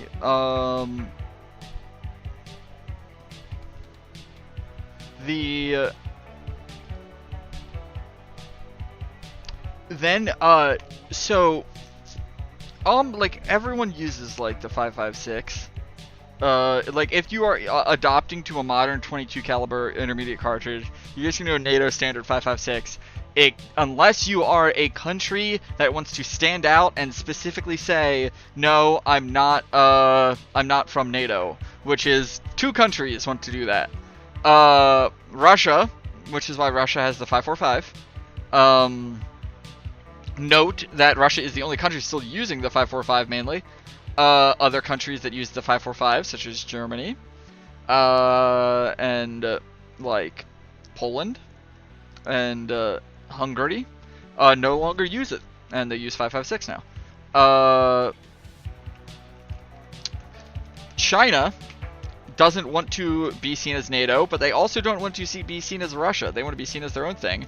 So China also has their own 5.5mm cartridge that I constantly forget the name of because only China uses it. It's like 5.8 by like 29 or something. It's something weird. Or it's like 5.8 by like 35. And it is only used in Chinese rifles. The QBZ-95, which is they have finally gotten rid of all the trying to mate the AK to the SKS, and they just go all in on a bullpup that looks kind of like, it's not really like a FAMAS, but it fits kind of the pattern of a FAMAS. It's very weird. We don't really see them much in the West. But like I said, it's a very strange gun. I don't even know. It might be in this game, but I don't know if it is. Let's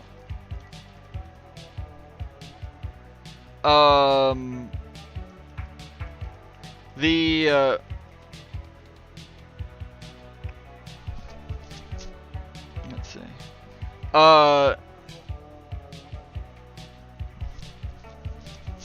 Yeah, like Chinese guns are very weird to like research and think about.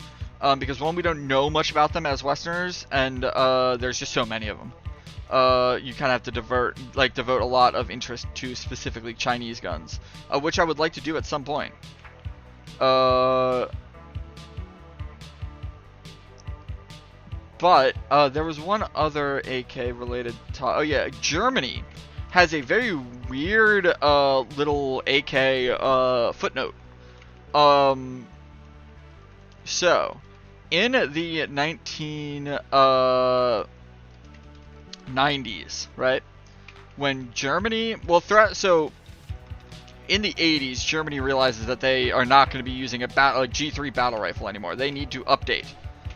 So they begin work, West Germany I'm talking, they begin work on the G11 intermediate caliber caseless space rifle. It doesn't work. That's a whole story in its own right, but the end result is it does not work and is bad. By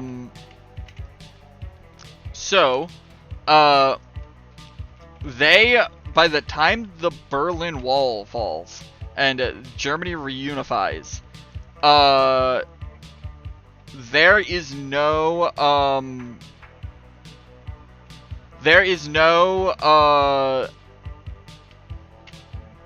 like German West German assault rifle. Germany doesn't have one. They just have the G3 battle rifle. They're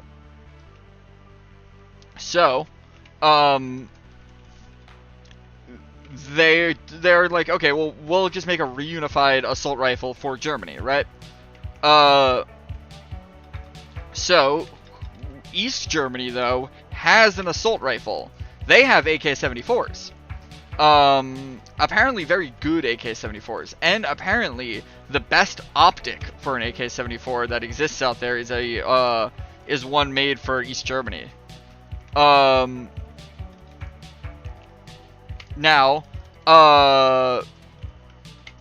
what ends up happening here is that the AK-74 is a like a 5mm based cartridge, you know, the 5.45. Now the 5.56 is what they're going to, as they're now a part of NATO. So they have to think of, okay, what there's like a very interesting little thing that happens here. Now, because they are getting the G36, they need to put bayonets on the G36, right? They have a bunch of bayonets already, but they are all for the 30 caliber G3. Now, being 30 caliber means the barrel is bigger, and because bayonets slip over the barrel, the G3 bayonet will not fit. The 30 caliber G3 bayonet will not fit on the 22 caliber 5.56 G36 barrel, right? What ends up happening is they go, well, wait a minute. East Germany has a bunch of AK-74 5.45 bayonets in stockpile, and those will fit over a 22 caliber barrel. It's only the difference between it's a 0.11 millimeter difference in barrel diameter, which isn't enough to matter, right? So it's like, okay, yeah, that's close. It'll work. So they actually put on the G36, they put the fittings for, even though it is a NATO gun, they put the fittings to take an AK Warsaw bayonet, because they have a bunch of Warsaw bayonets that will fit on this gun, and the NATO bayonet they have won't fit on the gun. So the fittings on the NATO G36 are set up in a way to use the Warsaw AK bayonets because of that weird logistical situation they found themselves in. And it's like, yeah, that's great. What a weird little story of how that happened. But I think, off the top of my head, that might be all my AK knowledge that I have. From, I'm sure if I dug deeper, I could find other weird stuff. But I think I've run through the development and functional performance of AKs, because I don't know too much about specifically the different Warsaw like I couldn't tell you what makes a Bulgarian AK different, not yet, or what Bulgaria did with their AKs. Did they send them to anyone? Are they still using them? What is Bulgaria's standard cartridge right now? What's Bulgaria's standard service rifle? I couldn't tell you. But that information's out there somewhere, and I hope to learn it someday. But the now I guess I could discuss a bit of its use in the Middle East. There is the AK-74U, like I'm using right now, during the Soviet invasion of Afghanistan, was used heavily by helicopter pilots, specifically Hind D of Metal Gear Solid meme fame. Hind D pilots would have AK-74 used in their cockpit. Now, this eventually made it to where this was a prized item for members of the Mujahideen and later Al-Qaeda to have, as it was meaning that you either shot down a Hind D, which is very hard to do, or you had the money to purchase the gun from someone who shot down a Hind D, which is also very hard to do. So, what ends up becoming like a status symbol in the Middle East during the 80s, all the way up till around now, like past 5 to 10 years is kind of where it fell out of favor as like a status symbol and more oh my god, my teammate, more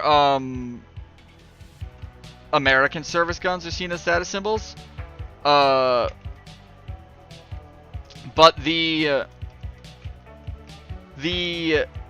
AKS-74U, like, so the smallest AK that's out there. Oh my god, I went to scratch my nose, and when I put my hand back on my mouse, I scrolled the wheel, which took out my pistol there. Like I was saying, the AK-74U, so the smallest AK, but then you put the 45 round magazine for the RPK into the gun. So you now have this weird situation where you have the smallest AK with the biggest magazine. And that specific setup was like seen as like the hottest rig you could have if you were like in Afghanistan in like the 80s. Like, oh yeah, the guy with that, you know, he's up there. Bin Laden, whenever Bin Laden would like take a gun photograph, he would always have it with an AK-74 with sorry teammate. He would always have it with an AK-74 with an RPK magazine. I believe he also died with one. If you believe that he was killed and didn't just like randomly die. I guess if he did randomly die, it probably would have been near him, as it was his favorite gun. No, teammates, get on the point. Teammate, get on the point. Alright.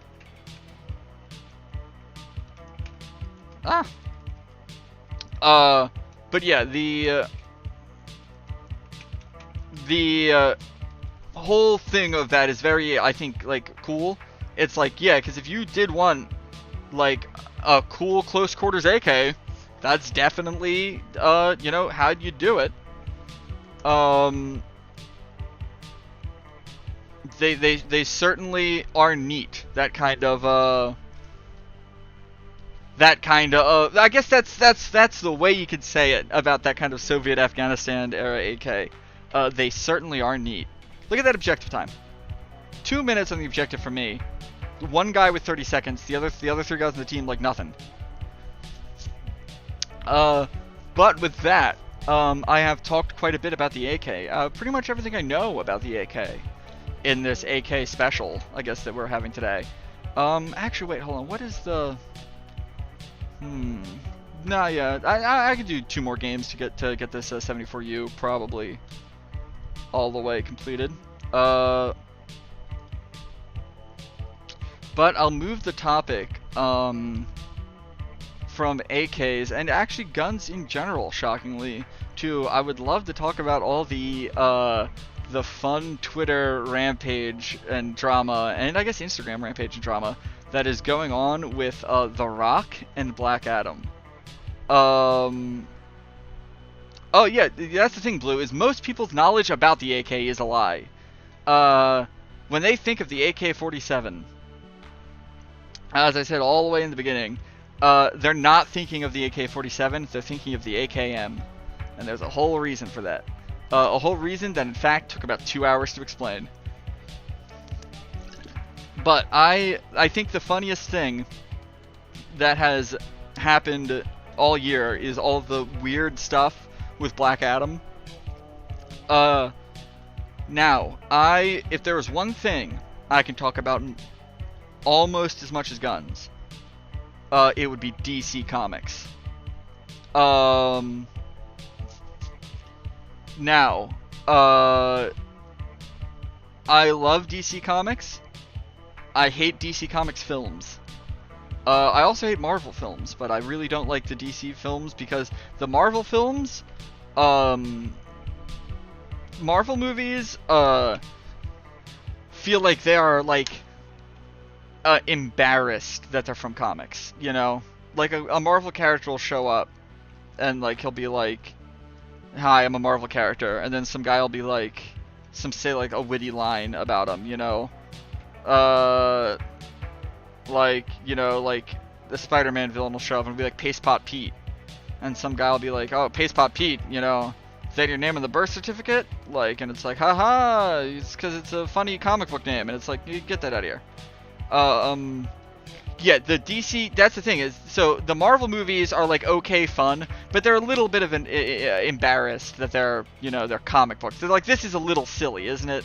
Let's poke a little fun, you know. We're all adults here, aren't we? We don't wanna, we're not doing kid stuff, you know. Where DC, on the other hand, is actively ashamed that its roots is comic books, and is doing as much as it can to purge that from its own identity.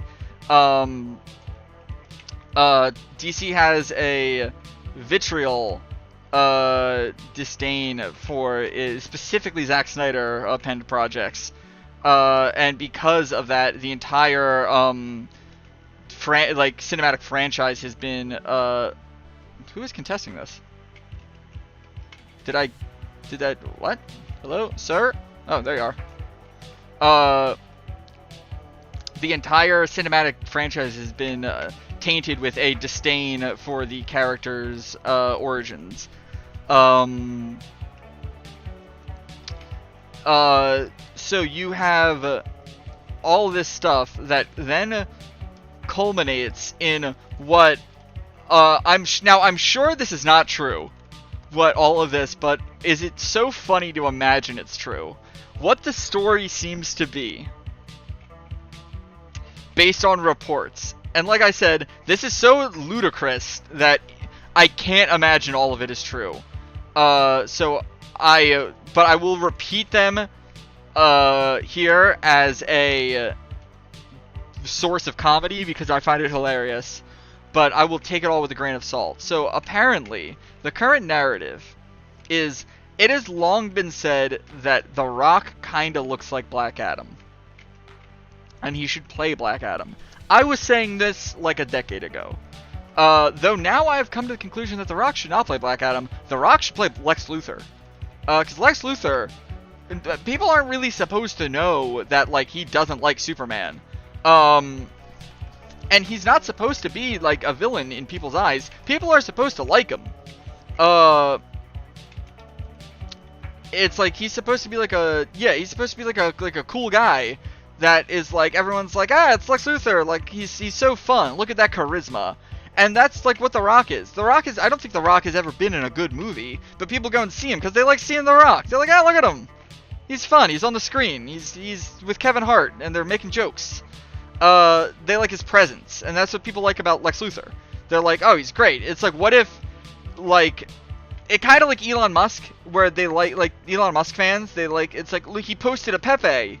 He's just like me, you know, like, to where, yeah, they care about, like, his presence and whatnot. That's kind of what Lex Luthor's having. So you can do that with The Rock, because to where you will then have the audience fall into Lex Luthor's charms, because the audience is there because they like The Rock. But The Rock has a thing in his contract. Now, if you're unaware from the comics, Black Adam is, of course, a Shazam villain. Shazam, you know, who used to be Captain Marvel before that whole, now there are like 5 characters named Captain Marvel across many different comic book companies because of legal things. But when Shazam used to be Captain Marvel back in the 40s, he was not the first Captain Marvel. Prior to him being Captain Marvel, in ancient Egypt, Black Adam was Captain Marvel, who ended up being not good at being a hero, so he became a villain. And he is the main antagonist of Shazam.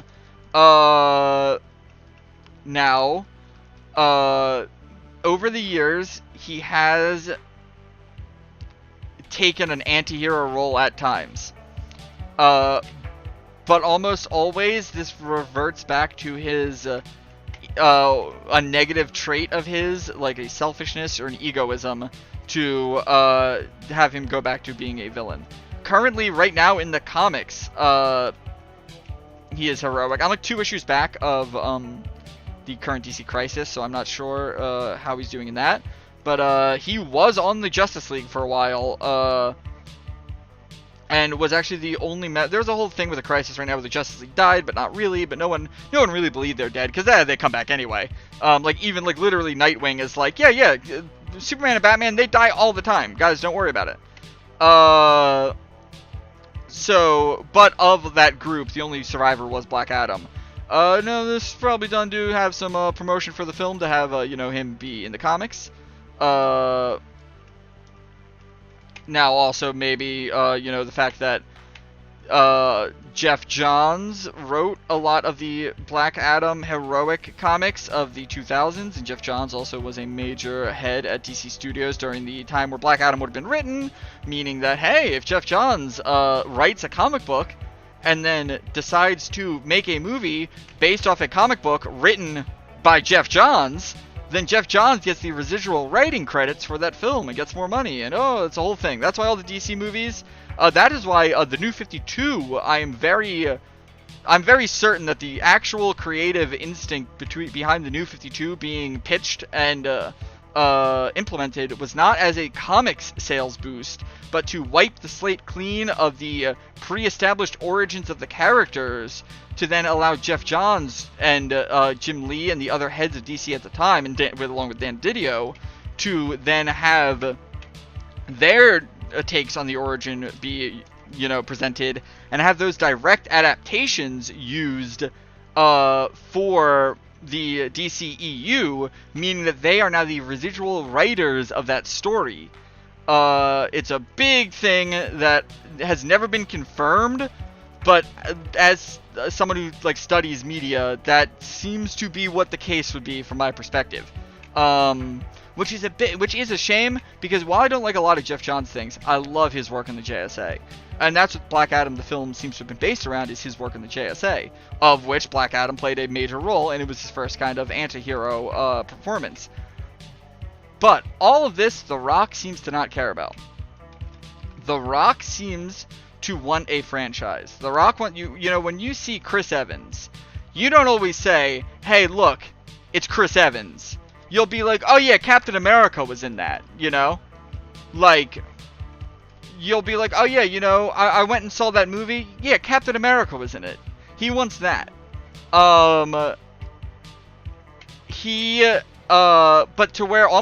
in a way where he wants the reverse of it.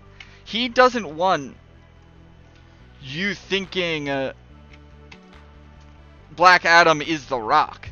He wants kids using The Rock in Fortnite. He wants kids using Black Adam in Fortnite. He wants kids, he wants people, going to see the Black Adam sequels. He wants Black Adam to be the top comic book. And in the Black Adam comic book, it looks like The Rock.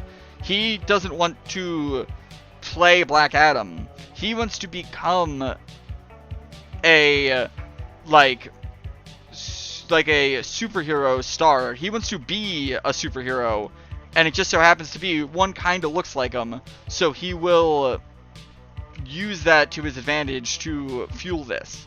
Now, a huge problem with that, as I said, is Black Adam is a villain. Black Adam is the bad guy at the end of the day. He was chosen by the Wizard Shazam, as was Billy Batson, but he does not have a pure heart as Billy Batson does, so he is the bad guy. They have the same powers, but Billy Batson utilizes them for good, and Black Adam uses them for evil. Now, what kind of happens with this is The Rock has a thing in his contract. We find this out from the Fast and Furious films because he had an argument with Vin Diesel,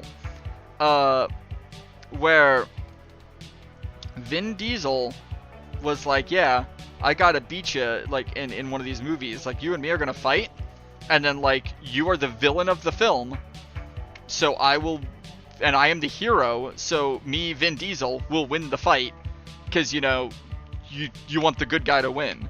And The Rock is like, no.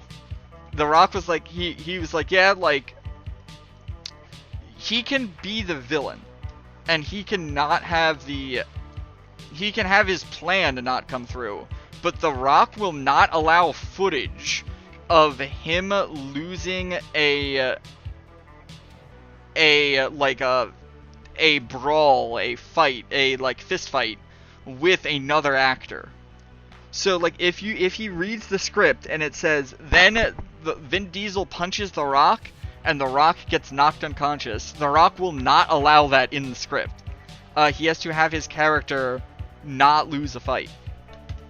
So this perceives a problem when you get into the situation where The Rock is cast as Black Adam.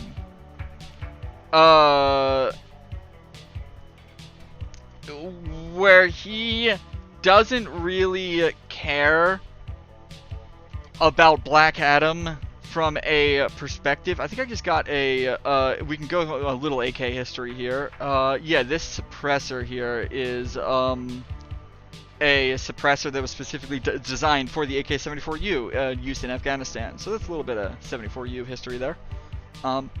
But The Rock seems to have a situation going on where, like I said, he has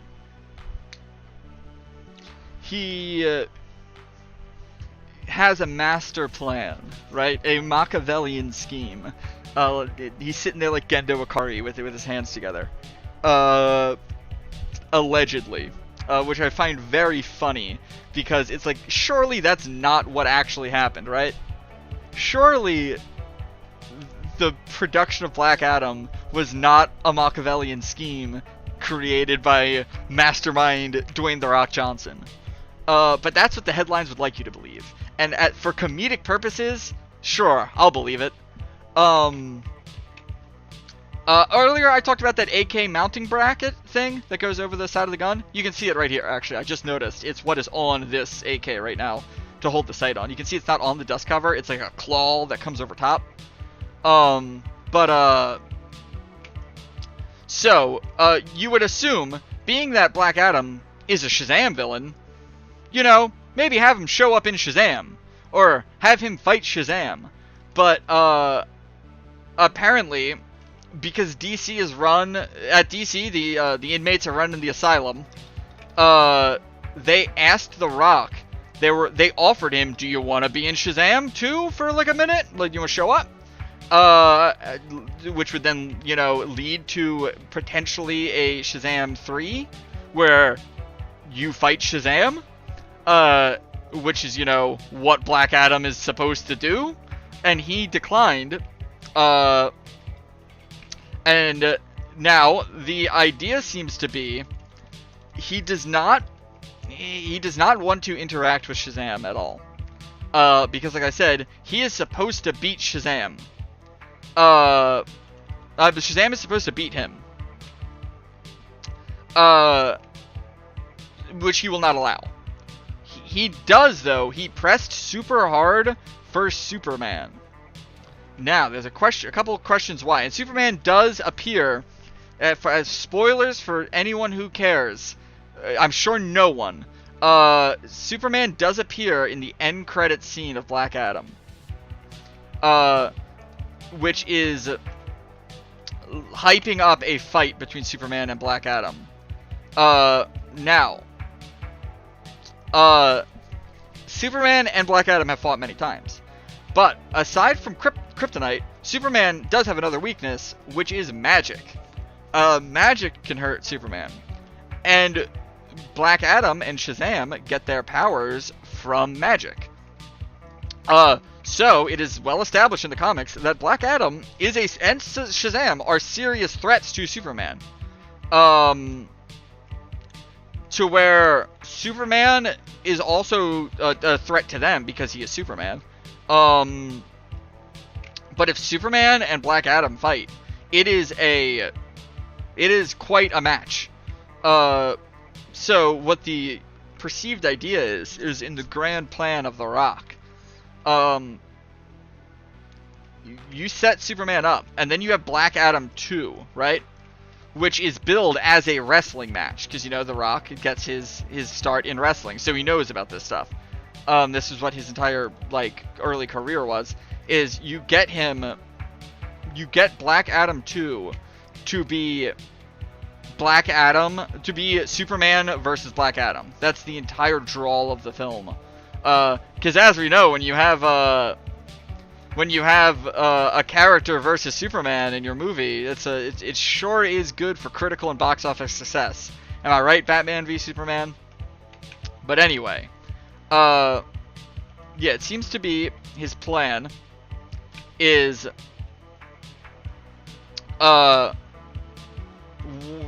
get a movie where it is, and now when I say Black Adam versus Superman, that's not what he wants to see. He wants to see not Black Adam fight Superman. He wants to see The Rock fight Superman. Black Adam is just a means to that end. Now, what, like I said, what Shazam has to do in all this, he doesn't care about Shazam. He's getting Shazam, Shazam is just there. He wants to see Superman fight Black Adam, i.e. The Rock, and maybe lose to The Rock. Maybe they get a stalemate. Maybe The Rock will admit, hey, I'm not as strong as Superman, but I'm strong enough that Superman didn't beat me. Which is a hilarious thing to do. Like I said, this entire thing, if the idea of all of this is the film, well, and then he specifically negotiated to bring back Henry Cavill, who, you know, has not played Superman since the Justice League reshoots. Famously, Superman is in Shazam for like a minute, but you do not see his face because it is a body double, and it's very awkward. It's like, if you don't do a body double if you can't get Superman in your movie. Now everyone's just gonna be like, why couldn't we see Superman's face? That was very strange. So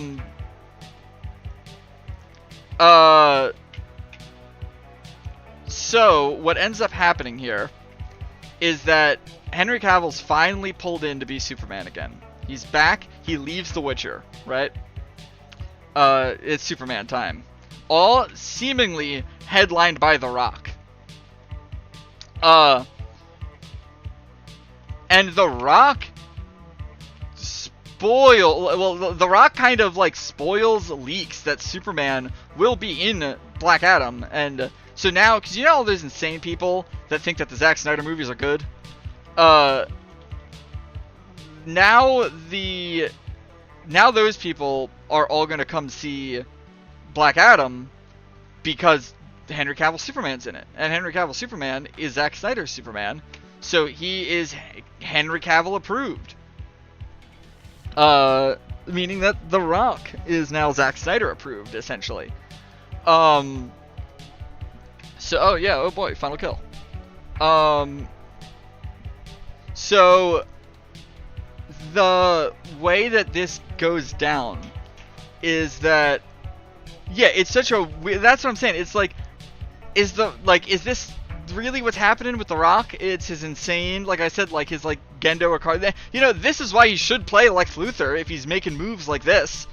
But then, it turns out, Black Adam, you know, in a shocking twist that not many people saw coming, it turns out when DC already is tainted by everyone knows DC movies are bad. Let me actually see what stock setups can I get on this 74U. Oh, I can get the now this. Let me see. Let me throw this on for academic purposes. This, let me take that off, is a configuration that you will never see in real life, but exists in like airsoft guns and video games and whatnot, which is the 74U barrel on the AKM pattern. which is actually another one that you'll see sometimes, is even this. This like do I have a Soviet optic here? Yeah, this one. Like, I mean, that's a very nice looking setup. Let me get it with yeah, that'll do there. Just from a visual standpoint, this looks very nice and like a modern tactical, but not actually a real thing that you can get in AK's service. You could build one. People have built them. People also have built these exact setup, but in 762 by 39. But anyway, back with the Black Adam stuff. The way that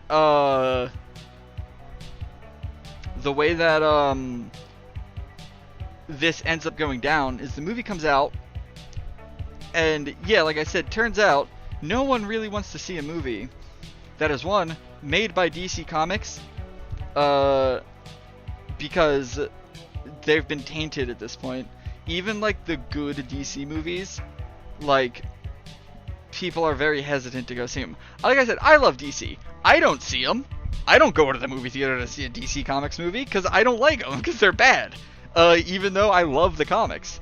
And two,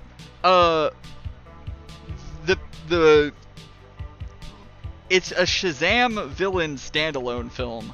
Now, villain standalone films, one of them worked, kinda, which was Venom. Venom did kinda okay. The next villain standalone film was Joker, which that did gangbusters. People loved it. People loved Joker. But that's because people loved the Joker. Next was Morbius. And I don't have to explain Morbius. Everyone knows what happened to Morbius. And they really should have seen... They were like, Black Adam could be the next Joker. Not realizing that in making Black Adam, they were making the next Morbius. Morbius is... Well, all the way back to...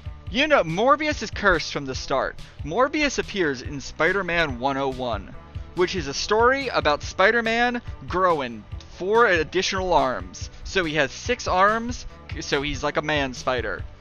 And he's got to go find an antidote at an old, like, New England mansion. And who's he finding there? Morbius, the living vampire. And you're like, that's a bad start. If your origin is about Spider-Man growing 4 extra arms, that's not good. That's not a good sign. That's cursed from the beginning. Morbius never stood a chance. All the way back in 1971, he was tainted. But anyway. So... no one sees Black Adam because they're like, who is Black Adam? One, Black Adam's a weird name. I don't know why he is called that.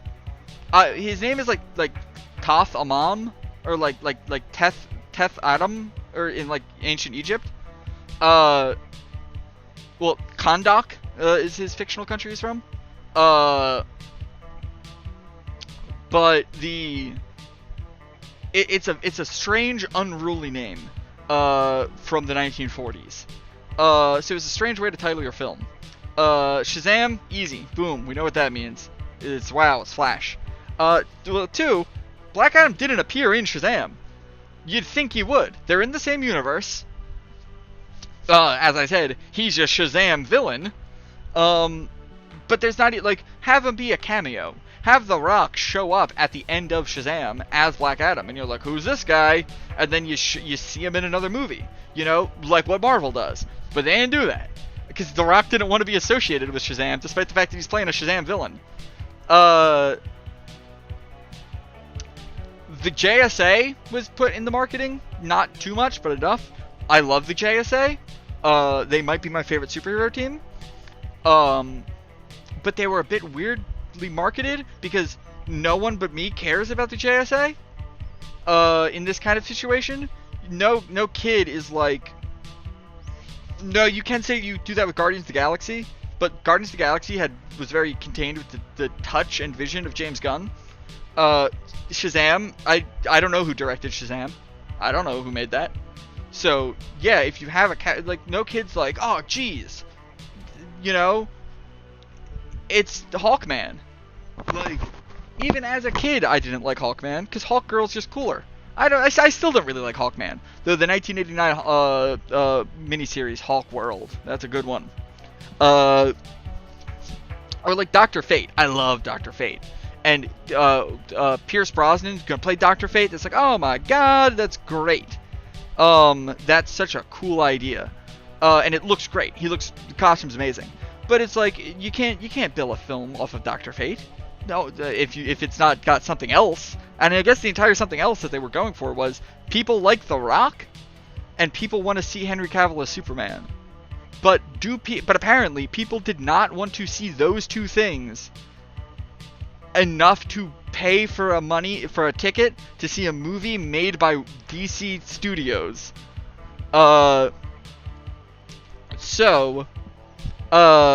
Like, people will watch a trailer and they'll be like, that movie looked pretty good, and then at the end of the trailer it'll be like, made by DC Studios, and they're like, oh no, I'm not gonna see it now. But anyway, so what happens is it doesn't really perform well at the box office. It kinda does, like, it makes its money back. Not the marketing budget that we know of, probably not. But the film budget at least probably made itself back, but like I said, probably not the marketing budget. So The Rock goes on like a tirade on Twitter and Instagram to show that actually no, Black Adam was good and actually did make a lot of money and is the best movie ever for opening character's first appearance, not counting for inflation, and using very loose definitions of first appearance, and a bunch of stuff like that.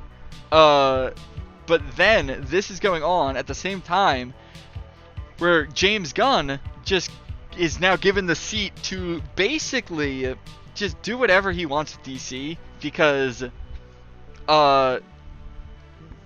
they liked his Suicide Squad better than the first one, so they were like, who cares? Take the wheel, James. We are just sinking money into this. If you can make us at least break even, do whatever you want. And his plan seems to be a clean slate. I was expecting a Crisis or a Flashpoint, as DC loves nothing more than a clean slate. Every 3 or 4 years, DC goofs up and they just hit the reset button and they reboot everything. Now you can do that very easily in comic books because they're drawn. Superman still looks like Superman. Well, until you got, Jim Lee's design where he doesn't look like Superman anymore. He looks like a different guy. His hair is different and he doesn't have the underwear on. But they fixed that. They went back. They fixed everything. Everything right now in the comics, pretty good. Everything's kind of where it's supposed to be. It's pretty happy. Yeah. So you need a consistency because you don't want to be like, oh, how do I get in the DC movies? It's like, well, first you gotta watch Man of Steel and Batman v Superman. It's like, awful. Don't tell someone that. Like Kiara. If Kiara was like, I want to watch the DC, I want to go watch Aquaman. How do I get to watch Aquaman? That's got the guy from Game of Thrones. It's like, well, if you want to really know, you start at 2 of the worst movies in the entire thing. They immediately had a bad start. So James Gunn's plan seems to be just trash everything. Just get rid of everything. Don't even reboot it in a way to where you would assume if they did like a Flashpoint and they redid like the cast, like Superman would still look like Superman. It's just the timeline change, like it's like, oh no, they're not even gonna make a movie where, the Flash goes back in time or a crisis happens and the timeline gets changed or the universe gets changed. He is seemingly just, every movie currently in production has been stopped, and every movie that is finished they might just put out or they might just drop it like they did with Batgirl. And then once all that's done, they're starting fresh. New actors, new story, everything. The DCEU, just forget about it. And it's like, yeah, that's all they can do, is literally just throw it away. And it's so insane to see a franchise just coming out of the gate in 2013 and then just try to fix itself year after year, failing at every step of the way until 10 years into it, they're like, nah, yeah, we're done. Now, the thing about this is that it made the Henry Cavill thing very funny, because when Black Adam comes out, there was a bunch of like hoopla about like Henry Cavill's back as Superman. He left The Witcher because he's back as Superman. And then immediately they were like, we're going with a new Superman. So like he lasted like a month as back at Superman. But Gal Gadot's out as Wonder Woman, and I don't know what she's up to. I guess she probably has like a Netflix movie coming out. But then Ben Affleck, I think, was out as Batman on his own. Like he was just like, oh yeah, I don't care. But then they were stuck with Ezra Miller as the Flash. Ezra Miller, the Joker in real life, apparently, Public Enemy #1, who goes from state to state on globe-trotting adventures of mayhem while he's not on the screen. They've got an entire motion picture with this man, who has been arrested for multiple things, where he's the main character. And he's the crux of the film, and it's like, I guess it's still coming out, but like, what do you do there? Like, would you just not release that movie? Don't make any more movies with the Flash if it's Ezra Miller playing the Flash, because that's not good for branding. So you have, it really is the best situation to where it's like, Superman doesn't want to be Superman, Black Adam doesn't want to fight Shazam, Batman doesn't want to be Batman, the Flash is like a poison because he's in a bunch of real life crime. Aquaman's fine. He's doing good. And Wonder Woman's here, but her last movie was like also like poison. It did like very poorly. So it's a very strange situation where really all they can do is just flip it and just see what else works. Now there are a couple cast, so it's like, is this also the end of Margot Robbie's Harley Quinn? That was kind of fun. Who knows? I know that there are talks of bringing Jason Momoa back, but not to play Aquaman, but to play Lobo.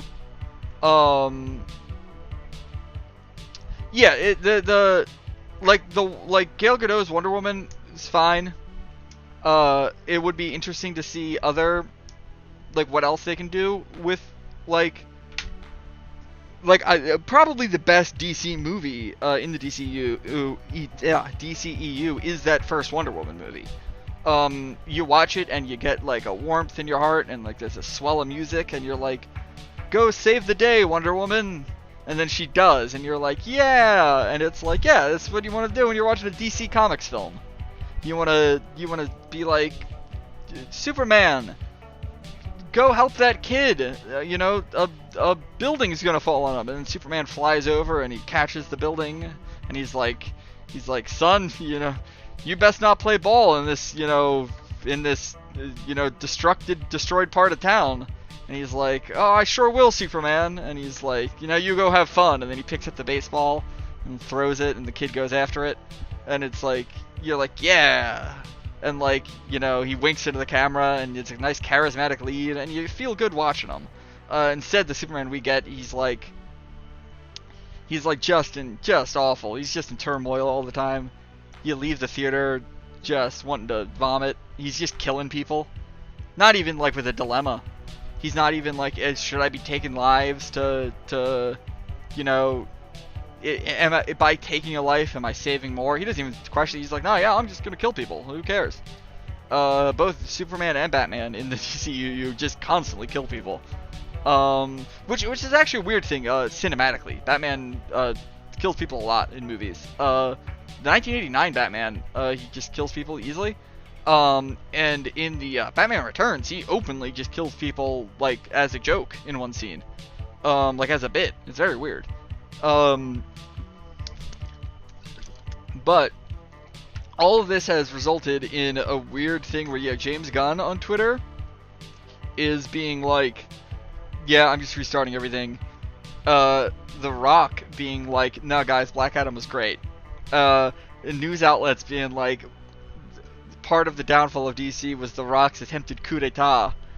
So you have a very bizarre group of people to emerge from the last decade, which is like the heavy Zack Snyder fans, who just love the Zack Snyder stuff, and anything that goes against it they hate. So the idea that James Gunn is rebooting it, they hate. Now, what is the most interesting is to see the infighting with those people about how should they feel about The Rock. Because The Rock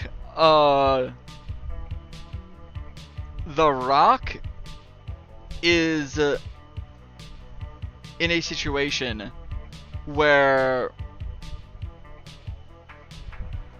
he is seen by some of these Zack Snyder people as, oh, he's a hero. He brought Henry Cavill back. They've wanted to see Henry Cavill back as Superman, and The Rock fought for it. Or is The Rock an evil mastermind who simply used poor Henry and manipulated him into coming back just so that he can get them to come see the devil film that is Black Adam? And all of this behind the scenes trickery is what got James Gunn to come in the first place and get rid of Henry Cavill. To where basically these people just want to see any remnant of Zack Snyder stay in DC, which is, the worst thing you could have. Get anything that Zack Snyder had any influence or touch over. Get that out of here. Get that far from DC. Get that, destroy it. But these people are like, no, get as much of that still that we can save. So it really is fascinating to watch the mind battles that these people are doing between each other. To see, was good boy Henry manipulated by The Rock, or was The Rock truly giving him a second chance?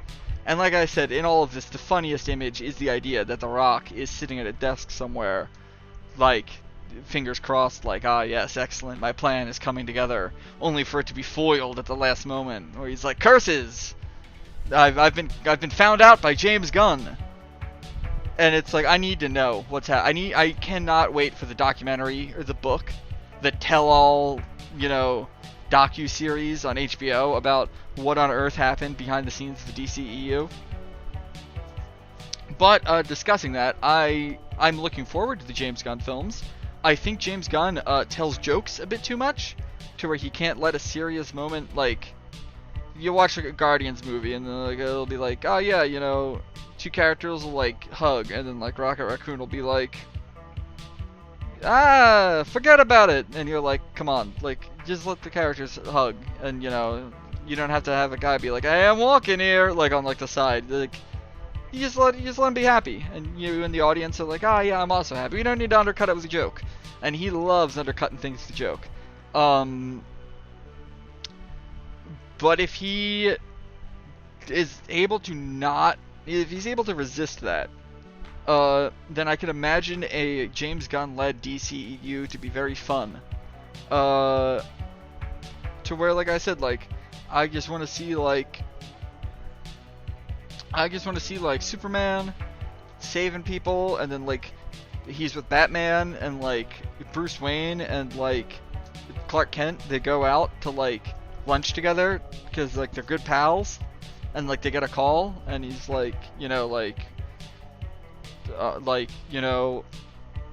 Parasite is attacking the Metropolis nuclear plant. Quick, Clark, we've got to stop him.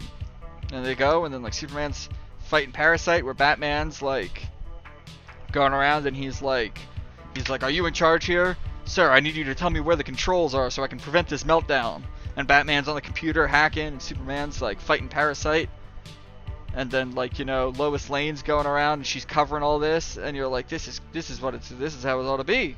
This is how you make a motion picture, folks. I just made that up.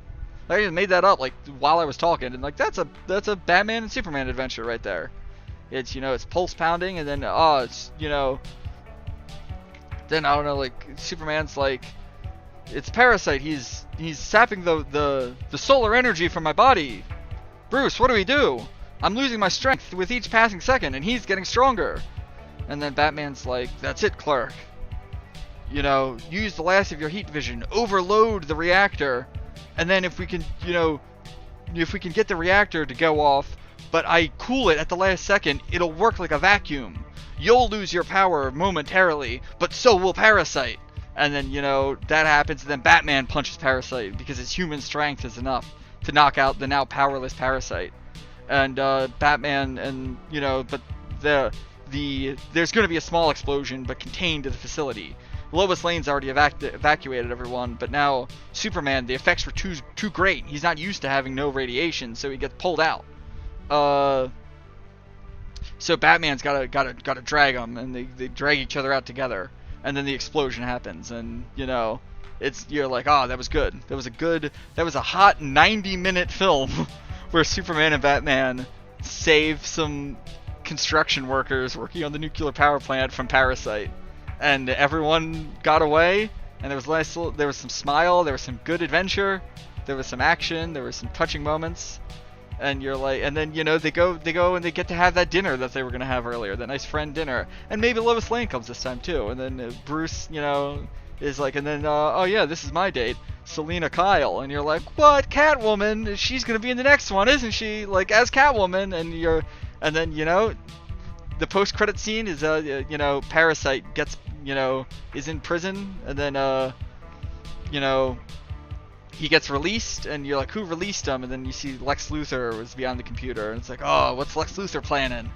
What's he got going on? What's he gonna do with Parasite? Or maybe Lex Luthor on the scene, when Superman was human, Superman gets cut during the human time, and some DNA, some blood drips, and Lex Luthor goes to the scene, and he gets some blood, and then in the post-credit scene, you know, he puts the blood in, and he's like, he puts it in his folder, and it's labeled like the Bizarro Project, and you're like, oh my god, Lex Luthor's gonna make Bizarro. Superman's gonna have to fight Bizarro in the next one. And it's like, yeah, that's how you do these. That's how you make a Superman movie. Like, you just do little stuff like that. It's pretty easy.